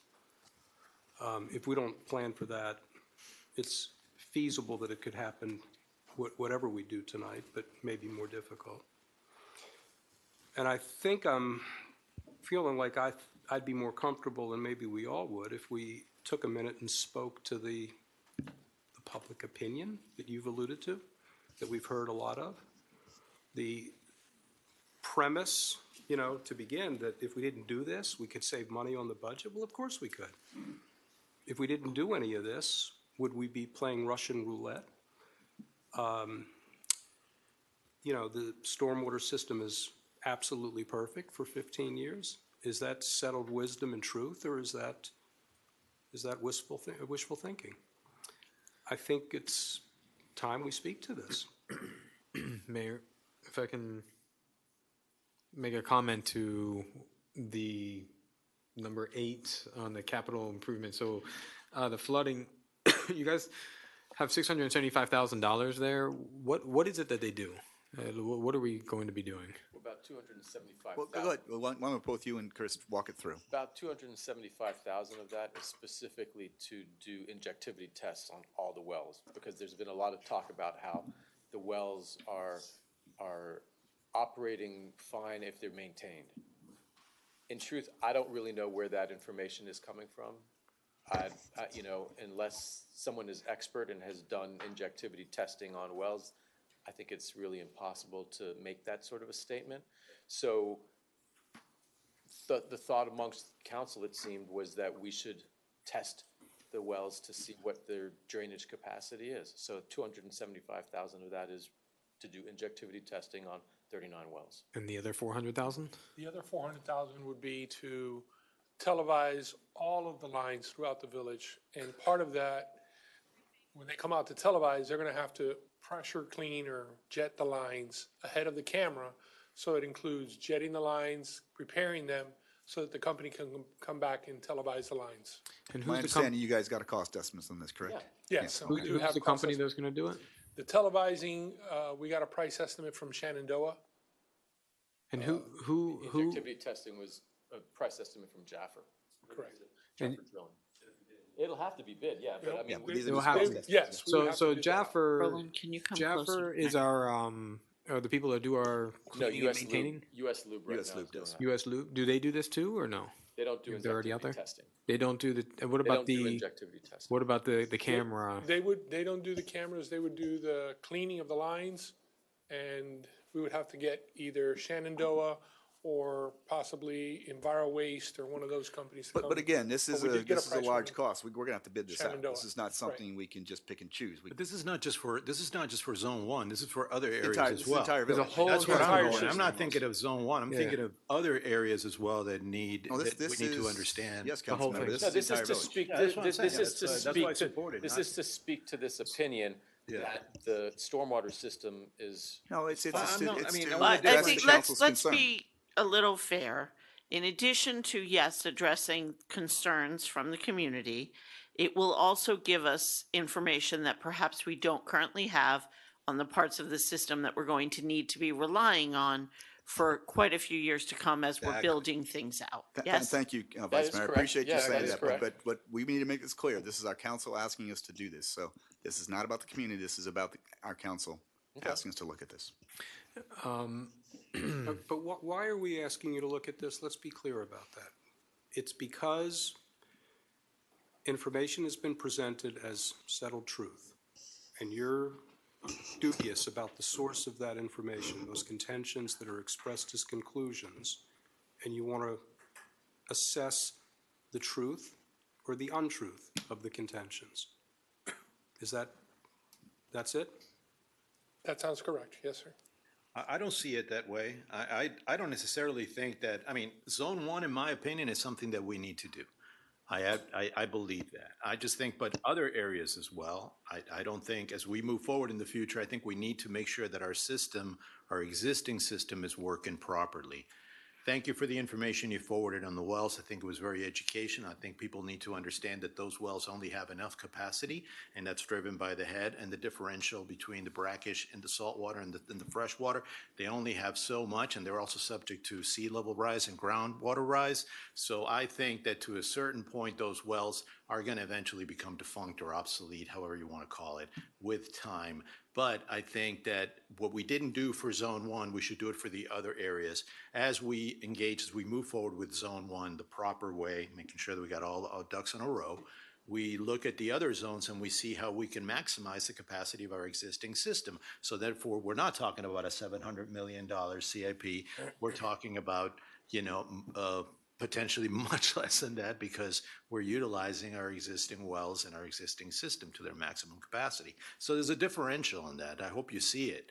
No, we do, and in order to do that, My issues with Zone 1 are strictly water quality and additional costs. They've got a cost estimate, and the cost estimate is $650,000, And you have to- $675,000. And you have to bid out if it's over 500,000 is when it has to be bid? No, we got to bid it out over 50,000. Over 50,000 it requires a bid. We don't have any pre-contracted. No, not for this. For this type of stuff, okay. Fernando, would you agree with this, that in Zone 1, well efficacy is just not important? Well, I'm not saying it's not. I think it could supplement the system. I just don't think that it is the future system, if that's what you're telling me. I mean, the future system is what we're designing because we set a level of service, and because we set that level of service, now that the water demand and the increase has increased. And we've been talking about this forever. The level of service that we need exceeds the capacity of our system. However, that is one investment for one area. As we expand further, we need to understand, out of the 37 wells that we have, I think it's 37 wells. I'm sorry? 39. 39. Okay, out of the 39 wells that we have, Which, because they're spread throughout, only in, I think in Zone 1, we have about 4 wells within that area, 4 or 5 wells. Zone 1, for the Zone 1, I think it's like I about don't know 4. exactly, but I can Well, sit it's down with a about, map and it's about that count 'em much. up. And But they're throughout, they're shallow wells. They're wells between 80 and 100 feet. yeah, and they have enough of capacity that, you know, there can only so much head you have to discharge, but that's a separate story. I'm talking village-wide, the rest of the 35 wells that are out there, which 39. ones are working? Yeah, 39, but I'm not talking about Zone 1. Zone 1, we can supplement. It perhaps can help us reduce some of the cost if we use them or not. That's up to the engineer to decide. That's not up to me. Councilmember, But let me just finish, please. Let me just finish my thought. And the rest of the wells throughout the village, we should know their capacity. We should understand, so we don't make the same, I don't want to call it a mistake, but oversight, however you want to call it, that we did for Zone 1. We should have known what the capacity was for Zone 1. But I think, Councilmember, I think, you know, and you know this, AECOM did a model, taking consideration their capacity. One of the first things that AECOM did, and I believe that you were still there when it was done, was a deep dive into the discharge opportunities that existed. No, I don't think we did No, that. we did, because I read through it just about every week. That's before I stepped in. Okay, so deep injection wells were looked at. Shallow injection wells were looked at. Yeah. Gravity drainage wells were looked at. Outfalls were looked at. Theoretically. No, through the modeling. No, process. Theoretically, well, not with the model. Well, it was after me, but that's besides. the Under point. existing conditions, AECOM modeled our existing wells Yeah. at an optimally functioning discharge capacity, as well as what could be put out of the outfalls as So that they optimal- deemed them as optim- obsolete. As optimal discharge capacity, and looked at the drainage system with the pipe diameters as they exist today, operating at optimal capacity. Okay. That was all done under existing conditions. And the resultant depths of inundation over the roadways were what they are as the system was working optimally. Right, but nobody's saying that the wells are the all answer. I'm not saying that. What I'm saying is that they could act as a supplement to the future system. Let's maximize their use if we can. And we're doing that. And that's what our maintenance plan There is was to a do. specific, point at which AECOM had to decide, is it worth looking at what wells can do, given the groundwater conditions, given the boundary conditions, given the rainfall intensity changes over time, and creating a sort of hybrid system of wells and outfalls. And a decision was made to basically walk away from wells because they were just not gonna be effective Right, as but gravity that's- drainage wells. And if you were gonna then start considering injection wells, proper injections wells, to be able to close the discharge deficit with injection wells. Yeah. And all the requirements that come along with injection wells, spacing, monitoring, and all that stuff, it was not gonna be an effective way Because to there's go only to 4 wells in Area 1. That's the one you're talking about. Or you're talking about village-wide. Okay, this is why I didn't want to get into this, because we could be here, 2 nights, okay? Well, Mayor, So- then we should have, I would like to request that perhaps we should have a specific workshop on this. I certainly don't Yes. want to, hog Yes. the meeting, but Yes, I want answers. I fully understand, and we can do that. Okay. Okay? I guess we'll close this out. My last word is, because of what you just reported out, I'm left with the conviction that the questions that you're posing now have been asked and answered. Short of running television lines down every inch of pipe, that's where I think we were a long time ago. If I'm wrong about that, tell me. Okay, thank you. One last, well, no, actually, there's more things, and we're just running terribly out of time. I'm sorry, Mayor. the clerk. Do you all have in your minds already on the new initiatives, which ones are yes or no? Do you want to feed those to the manager Can we ask a quick question? If we did all these, you guys have the capacity to get them all done this year, or at least to what we need to get them done? Or are you telling us that maybe we can do half of these, so we should start picking?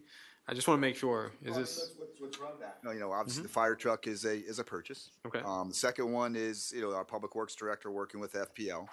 The third one's a purchase. The fourth one is adding 2 police officers. Obviously, that's bringing on people. Replacing fire cardiac monitors, that's a purchase. Emergency management training and exercise, that'll just be planning, or training and exercise we'll do next spring. Repaving the roadways, that will be additional work, and that's something we can definitely do. Replacing HVACs, that's a contractor bringing in to do it. The captain would be additional personnel. So a lot of these things are purchases or additional personnel. So in essence, there are a few of them that would require us to do. You can handle all this. We can in 1 year. Yeah, we can handle them all. As you keep going, it turns into more projects, like renovate It does. dog park and. Yeah. There's more projects as we get down to the end. But again, painting the community center and the garage, that's a simple contract. Go out and Okay. they did this thing in 3 weeks. It's relatively easy. The only question mark I had on this was the topic that we just discussed, which is the last item. But, if this is something that's important and we should do, I'd vote to take into account all of these as projects for 2025 for purposes of tonight. And then we can revisit the conversation or elaborate on the conversation we just had. And then the fire captain, is that something that's absolutely needed? I mean, this is, because, I mean, I don't know what has changed for 30 years that we've been without this position, and now we need this position. So if we don't have this position, what are we facing? And why do we need it? Good evening. I think the things you're looking at from the fire department are essential. They're essential to the future of sustainability of the fire department. We've been doing a lot with a little, and it's getting harder and harder. Training, we have more youth in the fire department than we've ever had. We have almost 20 new people. We're trying to hire a class of 5. There's a lot to do in EMS, there's a lot to do in fire. There's an emergency management component of this. It's my recommendation. It's been my recommendation to the manager. It's been the recommendation of a consultant that this is an essential position. So are we doing this right now? We're doing work towards it. There's a lot of stuff that we can't accomplish in the fire department. So what you're doing, we don't have enough capacity. You're adding more capacity so the other people can do more what they need to get done. So they're not spending time on this, and this is a person that's going to be spending time solely to this reason, right? Yeah, the three primary areas are training in both EMS and fire, compliance, and to bolster emergency management, which has been an area that's been a big focus of the village, been a big focus of the manager, and we just don't have capacity. So who's doing this stuff right now? I have a fire captain that's on shift work. This week, for example, I have 2 captains in training, so I have 1 captain here. The EMS captain and the EMS captain in transition, they're not here. So they're away at training. So in concept, I have to wait for them to get back in order to make headway. The fire training is done by another captain, and the fire responsibilities. In most departments, there is a chief's position, an assistant chief or division chief of training, and the division chief of EMS. In most agencies, and you're going to see it more and more in communities, there's a dedicated emergency manager or an emergency manager coordinator. I carry that role, but at the same time, we have a fire department to run. But in departments of this size have this, or is because if you're talking about Miami-Dade County, I get it. They have tons of stuff, but there's agencies that do not have fire departments that are hiring emergency managers. I'll be honest, there's no department like our size. There's no department that protects 15,000 people in 1 square mile, that has the density and the risk that we have, that carries and also delivers the value that you get with the service. And so if we bring this person on board, we have these other people who used to be filling into those positions, now no longer have to do that. They can focus on what? Like, what are we going to see now? What's the benefit now that these people are not focused on that? So, you're starting, in my opinion, we've talked about this kind of somewhat jokingly. We're on the 2nd generation, the 3rd generation. It's my opinion we're coming into the 2nd generation, and there's no longer anybody here from 1993. and there's a lot of training to do. There's a, you know, I know where every one of you live.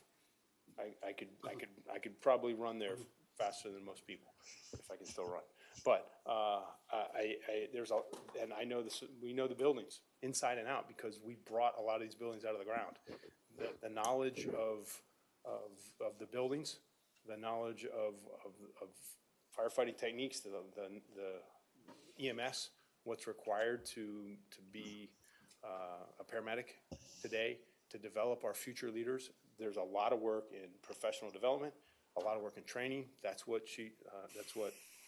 the manager and I have been spending a lot of time in the last couple of years on the succession piece. And so it's critical that our leaders focus on our people, and we start to create areas of divisions and do a better job of distributing this workload. And if I could add to what the chief is saying there, this is something that he did bring up, very quickly when I was on board. And, at first, I didn't recognize it with the major transition we are. But then, over the year or so that I was here, and then that's the reason why we brought in CPSM to do this analysis. We weren't doing it just to take a look at the department and figure out whether we were doing well or not. Obviously, it told us whether we were doing well or not, but we were doing it for a reason, because we could very well be in next summer without the fire chief we've had and 2 deputy fire chiefs we've had for 25, 27 years. That is a major transition that this fire department is going to go through. And we are trying to put this department in the place where it needs to be. As Chief said, we're pretty much 60% new people across that. And training is critical. Compliance is critical. EMS skills is very critical. And we've been able to rely on the cadre we've had since 1993 to do emergency management because it just becomes second nature to them. We no longer have that benefit. We need an emergency manager coordinator. So this person is actually going to be doing 4 jobs. And so we're going to roll it up into one individual. This person that we're going to hire, is it somebody that knows this community and is going to train the other people, or is this somebody that's coming from some other place and we're bringing them in? So part of the succession plan was to fill vacancies. So you know that you knew all of our captains that were in place. The only captain that's left from the original 3 is Captain Dan Feeney. We promoted Captain Danny Conto and Captain Tom Dunphy. There's 2 other captains. There's 2 other lieutenants that are on that list. One of those lieutenants would likely be selected. That list is good for about 12 months.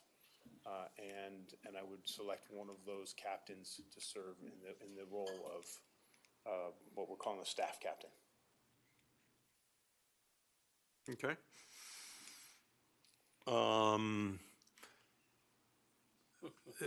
Basically, you have a thinning of your higher end ranks, and this becomes an important replacement piece.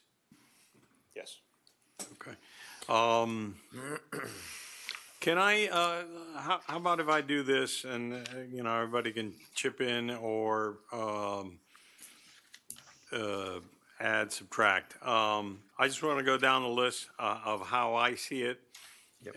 And hopefully then that we can come to some consensus. I'm looking at proposed new initiatives, page 29. Okay, I'm good with the fire rescue truck. The street lighting coverage, super important. Our surveys continue to say that we need to do that. Replacing police vehicles. How many police vehicles? That's 5. 5 vehicles. I'm good with adding the 2 police officers.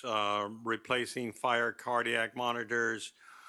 I'm not good with the emergency management planning and training because I think you got to hire the guy before you can even do that. So I would take that off the list for this year. Can I just go back? Don't they need I'm sorry, training and exercise on that? to police vehicles? I just have one comment I want to share. And I know Ed will agree with me on this. I think going forward, we're going to have to look at, and I know it's standard practice and everyone expects it, but our take-home car policy, because of the cost of living in Miami-Dade County, our officers are forced to live really far and commuting in the cars are putting a lot of miles on the car. I'm not saying that's why these 5 need to be replaced. And I think that our officers need to be treated well and should feel like they are on par with other agencies.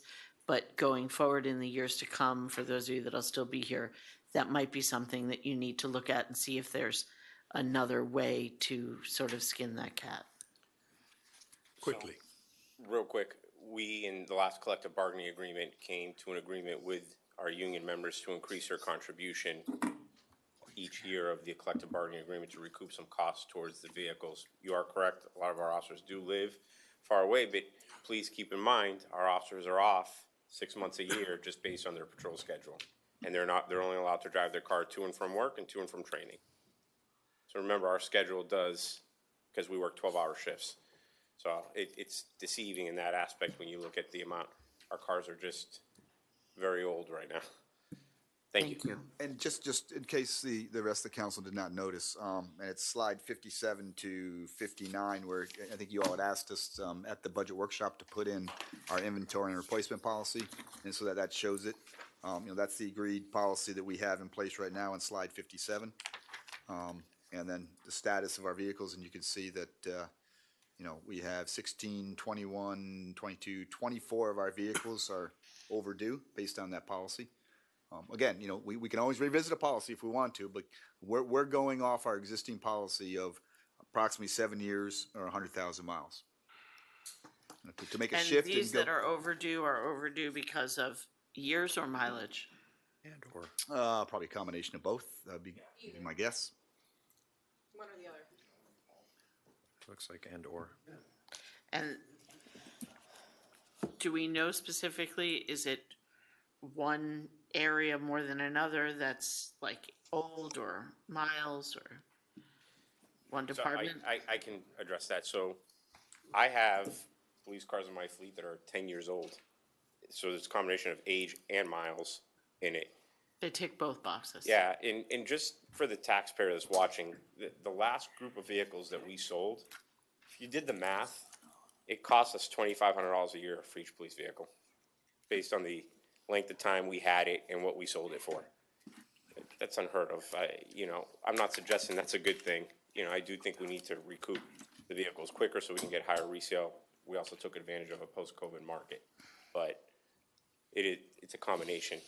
Him and I talk about this a lot. Thank you. If I may? Yes. Go ahead. Can I just share one thing, is that I'm at the point in the fire department where we do not have our vehicles, our fleet is in dire straits. It's an Achilles heel.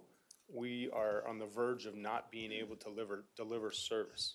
So I think we need to right-size this fleet, and we're spending a tremendous amount of time, energy, and money on repairs.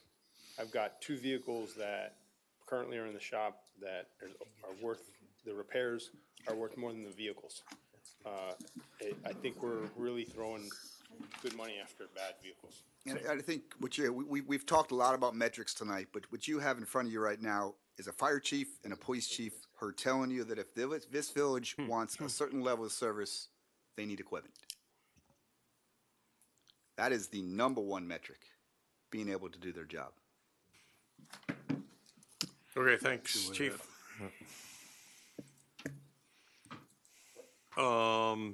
Okay, we were going down the list. We did fire captain. I'm not crazy about community center generator. I'm okay with dog park. I don't think we'll get the Commodore Club done within a year, so I'd put that off. Monaco Fountain, yes.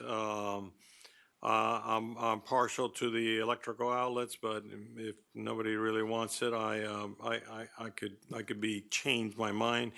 And the community center exterior, I don't see it that badly. I would put that off, and I would put off the last 2 also. Mr. Mayor, I've got something I might be able to propose to you as well. If you all want to take this, we talked a little bit tonight about reserve and potential surpluses.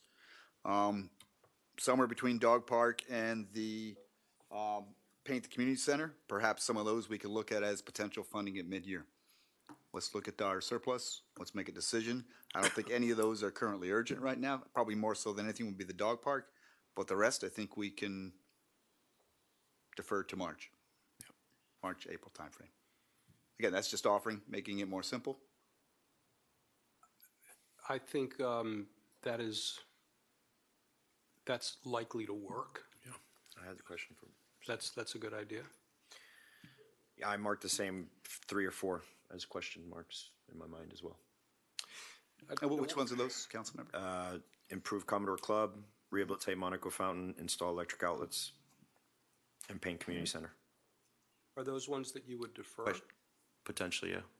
I think the Monaco Fountain is, as I understand it, it's needed, and it's gotten to a point of relative degradation. Well, I think we chosen to use it for something different than it was originally designed, and think it's, and it's well liked. You know, we're now putting vehicles on there. We're now putting stages on there. We're now, all for good things. Yeah. But those pavers were never designed to do that. So there is an upgrade. There's a maintenance portion to it. We do have to address the fountains, but also there is an upgrade when it comes to the plaza itself. It's good that the upgrade is relevant because it shows that the space is appreciated. It's better used. Right. On the lights south of, in the south part of Crandon, of the things that we do that are so appreciated and popular, Christmas lights. the holiday lights is pretty high up. I think it'd be better if we included the whole neighborhood in that experience. And even though they won't see it for probably another year, right? Yeah, it won't be this Christmas. And Mayor, that's why I'm suggesting is that if we get funding in March, April, and obviously we can't make a decision now for future council, but that would be my recommendation is that we would bring that forward then, and we would have that electrical outlets done for the holidays of 2025. That makes sense because it's not going to be ready this year. No, we can't get it done by this holiday season. All right. So where does that put us? Well, I was going to say the flooding. Look, they have $675,000. Why don't we put something like half that, just to have it there, and see if we can find someone that maybe they do part of it or something, and we can try to find out. I mean, we don't have to have it at $675,000. And if you put it at $675,000, people are going to bid That's what it's gonna cost. around that. So let's put it $340,000 maybe, and say let's put that in there. And if we use it, we use it. If we don't, we'll use it for whatever of these other things that but let's get the bids and see what they come in at. If they do come in at that high, we might have to make a decision, but at least we can still make the decision. We still have it there. So I would propose that we do half of that. We put it at $340,000 and keep it on there. Well, I think that's a good suggestion, and I think Fernando had hinted at the possibility that maybe we don't need to be televising Everything. Zone 1, or maybe we start with what we're going to be doing last, and it'll help us if we need to reassess our timeline. And we have Zone 6 and Zone 8 doing stuff in there right now. So there's different ways. So that's why I said let's lower it, but we still have it there. I think it's still good because we do need to build public buy-in. And there's that political aspect of it that we need to show that, yes, we're getting in there and double checking the stuff. We're triple checking it. And if we Well, still and we find are that going to it be is- relying on it for some time going forward while we're designing things and building things and. Right, I think it's all part of due diligence, I agree. It's all part of the due diligence that the public expects So us to do. Brett, your suggestion is 375? Well, we can make 375, whatever. 340, I said, but if 375 is fine, we can do that too. Part of building public confidence is this. It's a prudent, responsible thing to do. Part of building public confidence is also speaking to contentions based on what we think we know or what we really know. Can I ask about the community center renovate, expand assessment? And have we decided that we no longer like the work that was done on this? No, Vice Mayor. 8 years ago? Vice Mayor, and 7 Todd can years come up to answer more detailed questions, but as you can see, it's below my recommended line. But one of the things that I wanted to do is, I don't want us to, we're spending a lot of money and a lot of thought on stormwater infrastructure. one of the most beloved facilities we have is the community center. So I don't want us to lose sight of that. So I don't want us to be down the road 3, 4, 5 years and realize, holy cow, we didn't take care of the community center like we needed to. So I think we're almost at the point, it may not be this year, it might be next year, that we've got to make a decision. Are we going to renovate what we have, or are we going to expand it? Since I won't be here in March, we do have a whole, Todd, do you remember, is it Paul Allen, or we had a whole big study of it and plans and options? Robert Curry Architects, who was the original architect, did a layout of how we could achieve an expansion for the building, the facilities, and the parking garage. So we still have that, and, What year was that time? 2015? I sat here, so sometime in the last 8 years. Okay, Yeah. 2017. Okay. yeah. So maybe we take that off the shelf, dust it off, and give it a look-see.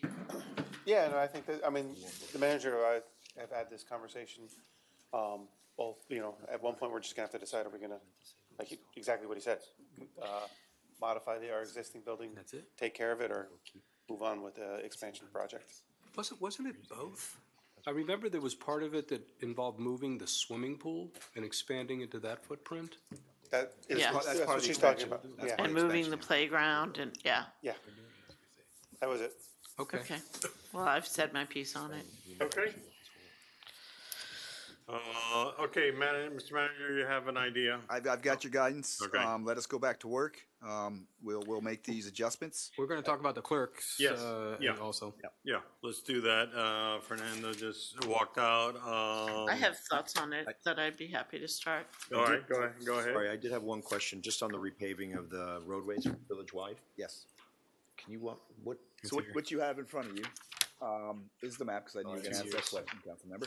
So the area in green, which is mostly to the southern part of the village, is what we are recommending to do this year. We would use the $300,000 plus $250,000 from CITT. What they have different years. Those two. Yeah. Got it. Steve, one thing, would you look at this, the sewer repair that was so important on, or sewer improvement on Palmwood? Yes. They regraded, and after all the trouble of grading Palmwood, Redwood, et cetera, that trench is a little bit of a dip. I don't think so. And maybe it's not too late to catch that and correct the grading. So you're talking from the work we did, or additional work on top of that? This was WASD filling in the trench that they created earlier this week. Just draw Chris. your attention to it, because it Chris. wasn't a great patch job. Can we take a look at Palmwood, you said? Yeah, it's Palmwood, Redwood, it's right at that intersection. So the immediate flood control work that we did, it sounds like Water and Sewer came in and did work on top of it? They patched up the trench, they put a lateral out, and they patched it up. They just didn't do a great job. Last week? It was this week? It was on last Friday week. of last week. It was last week, yeah. Okay. It was on Friday of last week. Yeah. I'll go by and take a look at it. So this is where we enforce our ordinance, which we put in place a year or so ago, that said you return it to as is or better. Yes, so Miami-Dade Water and Sewer stated they were gonna do a temporary patch momentarily, but they're coming back with one of their contractors to do the final restoration. I don't have an exact date, but I'll find out from them. I do have a As good long as they're contact not with them. done and walking away, it. Yes. Okay. Maybe there's the answer. All right. Good catch. Okay. Okay, you want to start on the clerk? Sure, well, Fernando's back. It's your item if you want to Yeah, start. thank you, Mayor. Just looking at the salaries, I asked the clerk to kind of give me an idea what clerk is being paid and in comparison to what other municipalities are actually paying their clerks in municipalities similar size or not. I asked her to just kind of give me an idea. And remind us again, you're about, range of about 70,000 or so? Just want to make sure. It says 83. 83,000. I honestly, I mean, I have, Some benefit level. yeah, sure, I understand, Not Mayor, but including the benefits. No, it doesn't Not in- include the not car. including. Not including? I believe it's not including. that's I mean, in comparing with other municipalities, I mean, obviously, we always speak, our community is not an easy community to deal with. We have a lot of Boister's residents, we have people that, we have a lot of business in the community, and to pay a clerk that low, in my opinion, it's very low salary, Mayor. I think we behooves us to take a look at it, and I think we're sending a terrible message out there to the rest of the communities that we pay very low, our top officials in the city, and it's really a message for everyone that really wants to work and hold a high-level position here at Key Biscayne. I think we're not really doing ourselves a favor, and obviously, we're not doing a favor to the clerk on it. So I would like to revisit the salary. I don't think necessarily at this point, I don't know how the council feels, whether we should talk about it in more detail. I think we might be in agreement. Let's go around, Allison and then Brett. So I have, I don't know if you guys remember a while back when we had the issue of the stolen public record, I brought up talking about public records request, and I was asked to work with the clerk and talk about how to do that. So as a result, we've had some really good conversations about the running of her whole department, and I'm going to give you all a full report on that at our November meeting, but I feel like it has given me some good insights into this conversation. Specifically, talking to the clerk has given me good insights. Absolutely. Brett, I'm looking at you saying, what November meeting? We're not up. Oh, sorry, October. I said the like, wrong, wait a minute, October you forgot you're 15th, not not going? November. No, Sorry, I that's, didn't mean to I'm gonna interrupt be you, eating but- bonbons, watching the things from home. No, the October meeting. So year after year, when we approve the budget, there has been budgeted as if the clerk was receiving or would possibly receive a merit increase, but it was never implemented. And I know when we hired the clerk, having not had been a municipal clerk, we really did get kind of a bargain, in my opinion. And we've asked, we asked her to go and become a certified municipal clerk, which congratulations, she's done, about 6 months ago maybe or less. So I think it is time to bring her up to her peers. But additionally, I did want to point out that of the last 4 years that she has worked here, we were approving a budget that would have had a merit increase, but it wasn't received for 3 of those years. So she would be at about 89, 90, and instead is at 83. Yeah. You want to jump in, Brett? Yeah, no, I agree with all of you, and the first thing you look at is Jocelyn, and she's been doing a good job. I think she's been doing a fantastic job. Just to give some history, that setting the bad precedents. When we hired Jocelyn, she had never been a clerk ever. So we really had to position ourselves that we're hiring somebody without the experience of being a clerk, and it went down to the low end. But the idea is that we're going to see, we're taking the risk of hiring somebody without the experience, and she's taking that risk of getting a lower pay. But, when you work in any type of business, if someone's doing a good job, you want to keep them, right?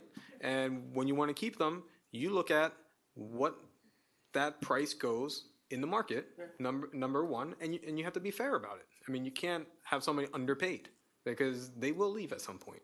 So I agree with all of you. I think that we should look at what the fair price is with, 3-4 years of experience. You have the municipality, 4 years, and there's people with less than that are making much higher.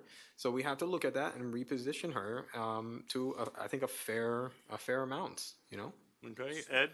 I think she's, well, put it this way. We hired her not because of experience, we hired her because of potential.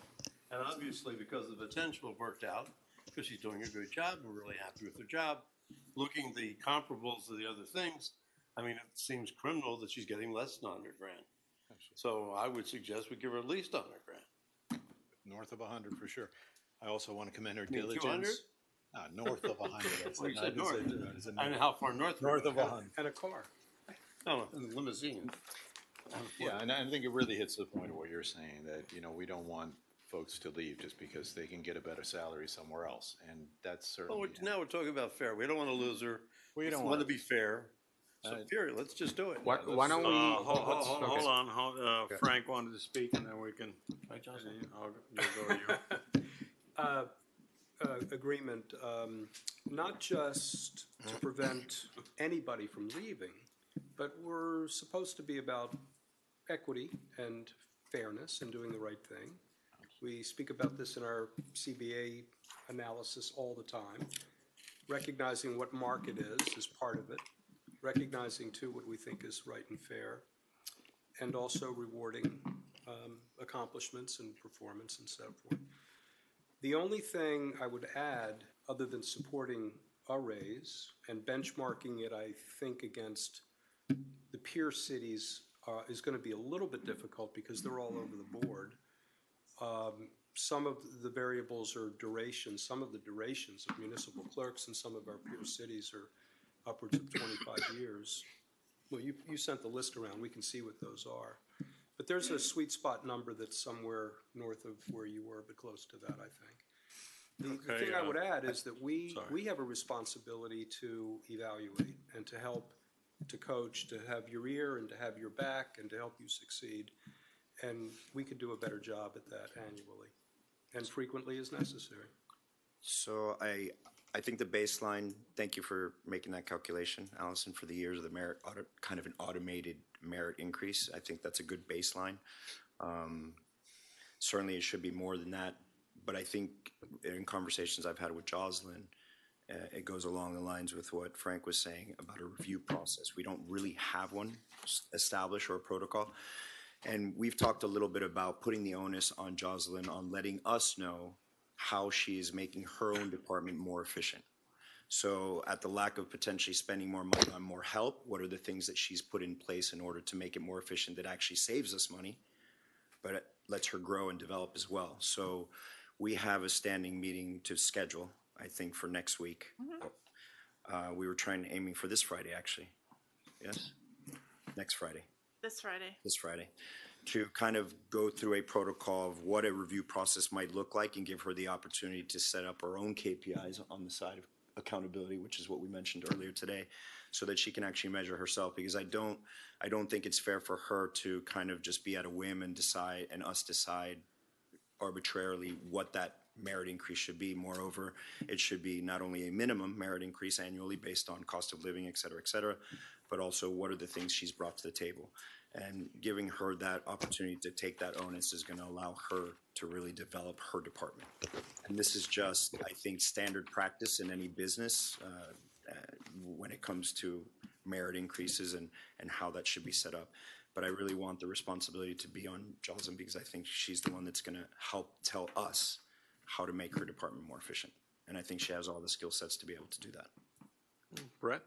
No, I was going to make a motion to increase the budget. I'll say an amount, and I think maybe our vice mayor, you know, being the vice mayor, maybe you can work with her a little bit and discuss. I mean, if we're a little bit low or high or whatever, we can make adjustment. I was going to say if we can put it in there $110,000 into the budget for her position.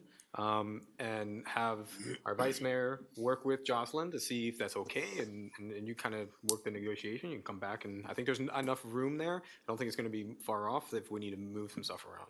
I need to add, I'm probably more than any of you work more closely with the clerk. The mayor can do it then. And no.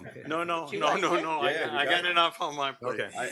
But I just want to echo what everyone said about her professionalism and the fact that she's very well versed in all the areas of her certification. She has done it pretty much on her own.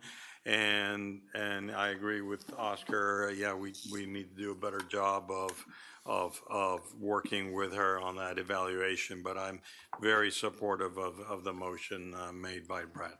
I was thinking of 120, but can we start at 120 and negotiate from there?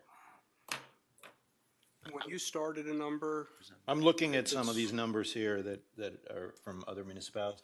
I think we can go up and down. I think we have enough flex there in our second reading that we can move stuff around. Okay, so that's fine. I'll work with Jocelyn and come back. I think also just to add, on the horizon, that I know Jocelyn is very interested, which I think would be amazing for this body. She's interested in becoming a certified parliamentarian procedure person. I don't even know what the right word is. Tony would know because he has it.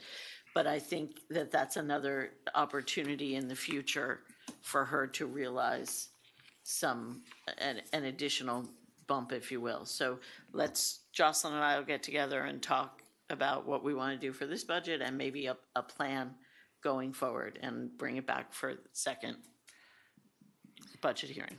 You made it as a motion, or should this I be would- consensus Yeah, of I would council? suggest that it just be consensus, direct the administration, so we don't have to deal with the millage, because we have to have a balanced budget. And then it will allow the vice mayor to negotiate, come back by second reading. The manager will have this included in the budget. The millage will be updated and everything else. But don't we have to put it in the budget right now in order to vote on the first reading of the millage? No, because you're given by consensus. You're not going to touch the millage or the budget at this point on that matter. The manager's going to come back with also all of these initiatives that you We're gonna make talked about. adjustments. Yep. He's going to make all these adjustments. He's going to present it to you on the second budget hearing, and you'll have it Okay. all there. So we don't have to vote. Right, because if you But amend it isn't our now, millage if you do it going now, up? then we're going to have to then tweak the millage, because that's be a balanced budget, right? But you can't go back up, right? Don't we have to Correct. have a certain height that we need to make sure that we're at? We're not close to Yeah. that. You got enough. We're not, Fluff, we're not not even fluff, anywhere near but that. there was enough changes that were made, I think, that We that he has put it. the millage cap or max at Trim. 3.24. May I Trim just, max at may I 3.24. introduce two more Wait, thoughts wait, that wait, aren't wait, on wait. the list? Wait. We're not setting another max, is what No, you're but I saying. thought we have to vote on first reading the millage. You are. But we're going to vote it on whatever max that we already put. We're just Yeah, going to keep it at that. exactly. right? Just keep We're it not bringing what's it it's down. part of the agenda. I mean, that's my suggestion, because you guys didn't give full direction to the manager yet. He has a list of items. But And it's crystal it's- clear it's that clear it's to gonna him. be going down Down, from there. correct, correct. Okay. That's my suggestion. Tony, you got that? So the premise that you have enough delta is comfortable as it stands. Do you want to talk about 370 West Enid or 375 West Enid? And the only other thing I wanted to see with the manager and with Benjamin is, do you feel like you have enough room to deal with the comment from the spay and neuter person that spoke at the podium? And anybody else in the citizen support realm? I know there's been continuous feedback from some of them. And if you think that there are appropriate adjustments upward to be made, do you have enough room to handle those? We've spoken to all of them, and, you know, to them, to us, they've demonstrated satisfaction. That's the first I've heard from Chapter and Release. So, you know, we'll look at that. I think, So that's not an issue, and that's not a whole lot of money. The entire program is only 200,000. it's so we're not a talking- lot, but the other one is zero waste. There was another one that I think didn't get any funding at all. Clean water. Anyway, if you feel like you got enough room to make these decisions between now and second reading, I'm comfortable. But I hope you'll consider these sort of supplemental requests from these groups. Okay. The 375 Right. is something we wanted to talk about. Wouldn't that come out of our fund for the land trusts? Yeah. So we already have the money there for it, right? Conceivably, but It might not, though. Might not if we decide that's where we want to put the stormwater pump. That would not be eligible for the land trust funding. So this might tie into this, maybe, I don't know. But I had this idea that I spoke to Benjamin, and this idea that, I asked Benjamin, look, we budget every year, and we end up spending 95, 97% of it, which is a good tight budget, but we're always just shy of it. And usually it's because, police officers are gone and we have to hire new ones. There's a gap, so there's no payment there while we're trying to find somebody and something else happens and we didn't get to something, right? So we have turnover in different departments. I keep picking on the police department, I'm We sorry. just don't throw away money. So what I was thinking is, since we have a reserve, and reserves can be used for this, can we look back maybe, Benjamin can look back over 10 years and see statistically, like this year we're 96% on it, next year we were 97, another year we're 95, take an average over those 10 years and say, okay, the average is 97%. So we take whatever our full budget is, we're going to fund from millage 97% of it, and we're going to fund the other 3% from our reserve. But we only ever use that reserve if we ever surpass the 97%, which reduces our millage a little bit and adds a little bit of money just in case if we go over. You never go over the maximum, but it's just that little piece there. So people are, then we're actually funding 100% from the millage, and we always have a reserve there if we need it. But if we don't need it, we don't use it. If we need a little bit, if we're below, more goes back into the reserve. But we have that there. So that it was an idea because we have statistical information about it. We're not underfunding anything. We have a very nice, large general fund, and 3% of this is a couple $100,000 or whatever. It's very small.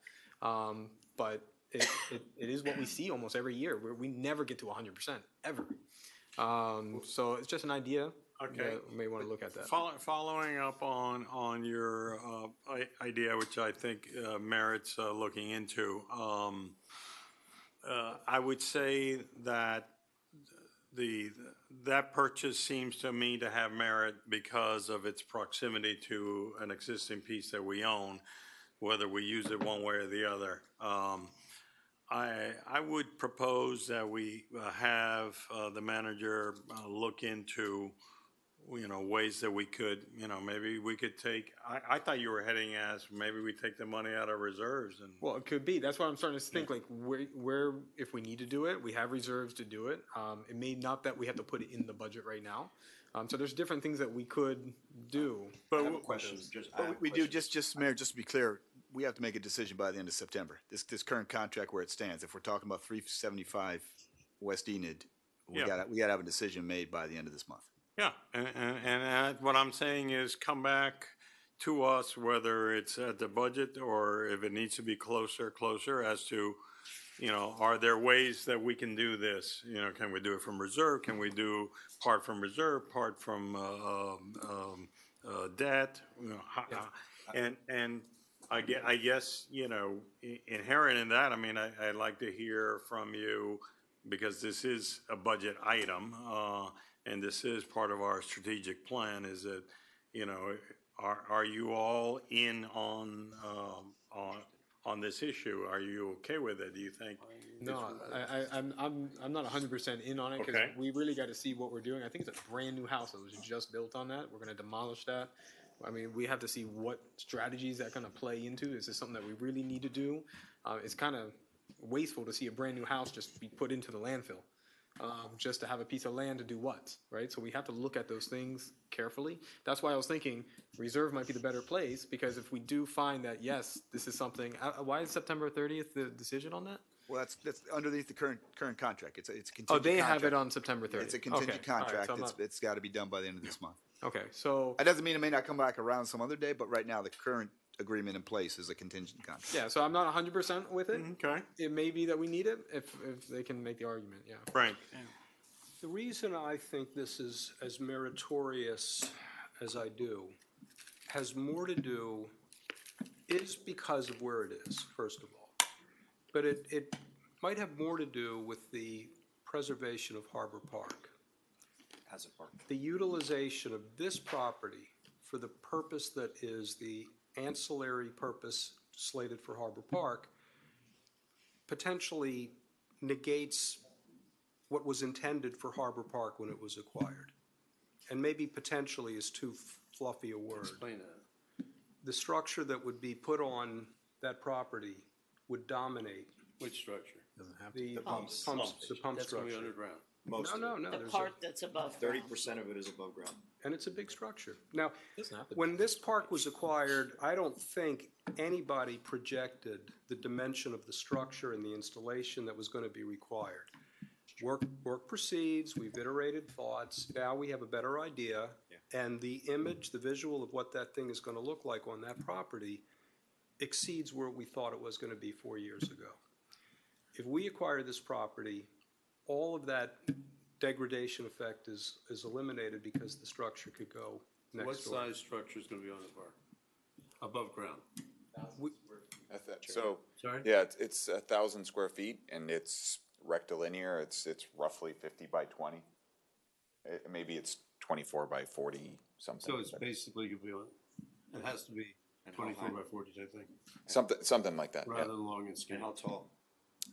So the top of the fuel tank has to be above the base flood elevation.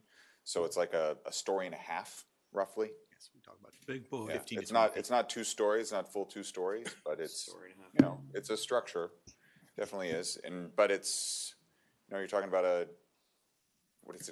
it's roughly 20,000 square foot site, 1,000 square feet above ground structure, and then a concrete pad. So it's gonna 5%. change one quarter of the park. It sounds like 5%, 1,000 and 20,000 is. Yeah, the structure itself, while tall, will be relatively small Why can't you put the within the tank park. underground? The generator and the electrical panel serving the generator, or serving the pumps, needs to be flood protected. And going back to our vision plan, this is the opportunity to turn this into like a park structure that has these things built inside it, you know? So it doesn't look like these Put just some giant aesthetics things. around it. Yeah. And we intend. The land acquisition is very hard. The ability to put adjacent properties together on Harbor Drive is a bit of a Hail Mary. And to lose the fullest effect of what was intended in doing that project is regrettable to me. So this would be a way to dodge that. Yeah, the question is though, would you rather put that money towards a property that may be on the water that we need something? So you have to start to that's a fair weigh this question. kind of I stuff, think it's a right? very fair question. It's question. also, there's a real, there's a premium because of the house that's there. Of course. Yeah.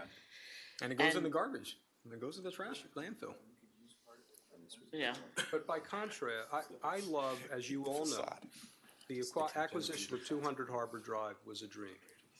And it's still a source of residual nausea to think about having that under contract and losing at the price that was available in 2005 or 6.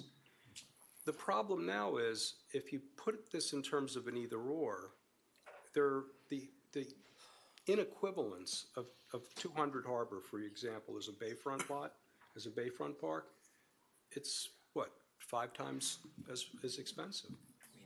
Something like that. So the feasibility of doing that starts to become theoretical. The feasibility of doing Enid is solid. Okay. I don't think this has to be in millage though. I think we have enough reserve, we Yeah. have enough in the trust, in the fund that we can bring out.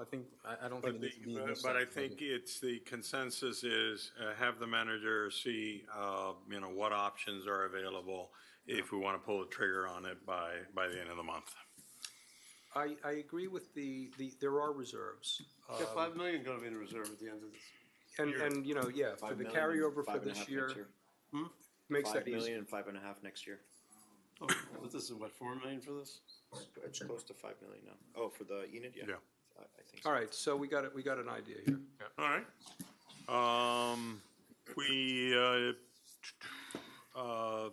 We do first reading on the budget. So what we'll do is table the budget here, go back to the millage, take that off the table.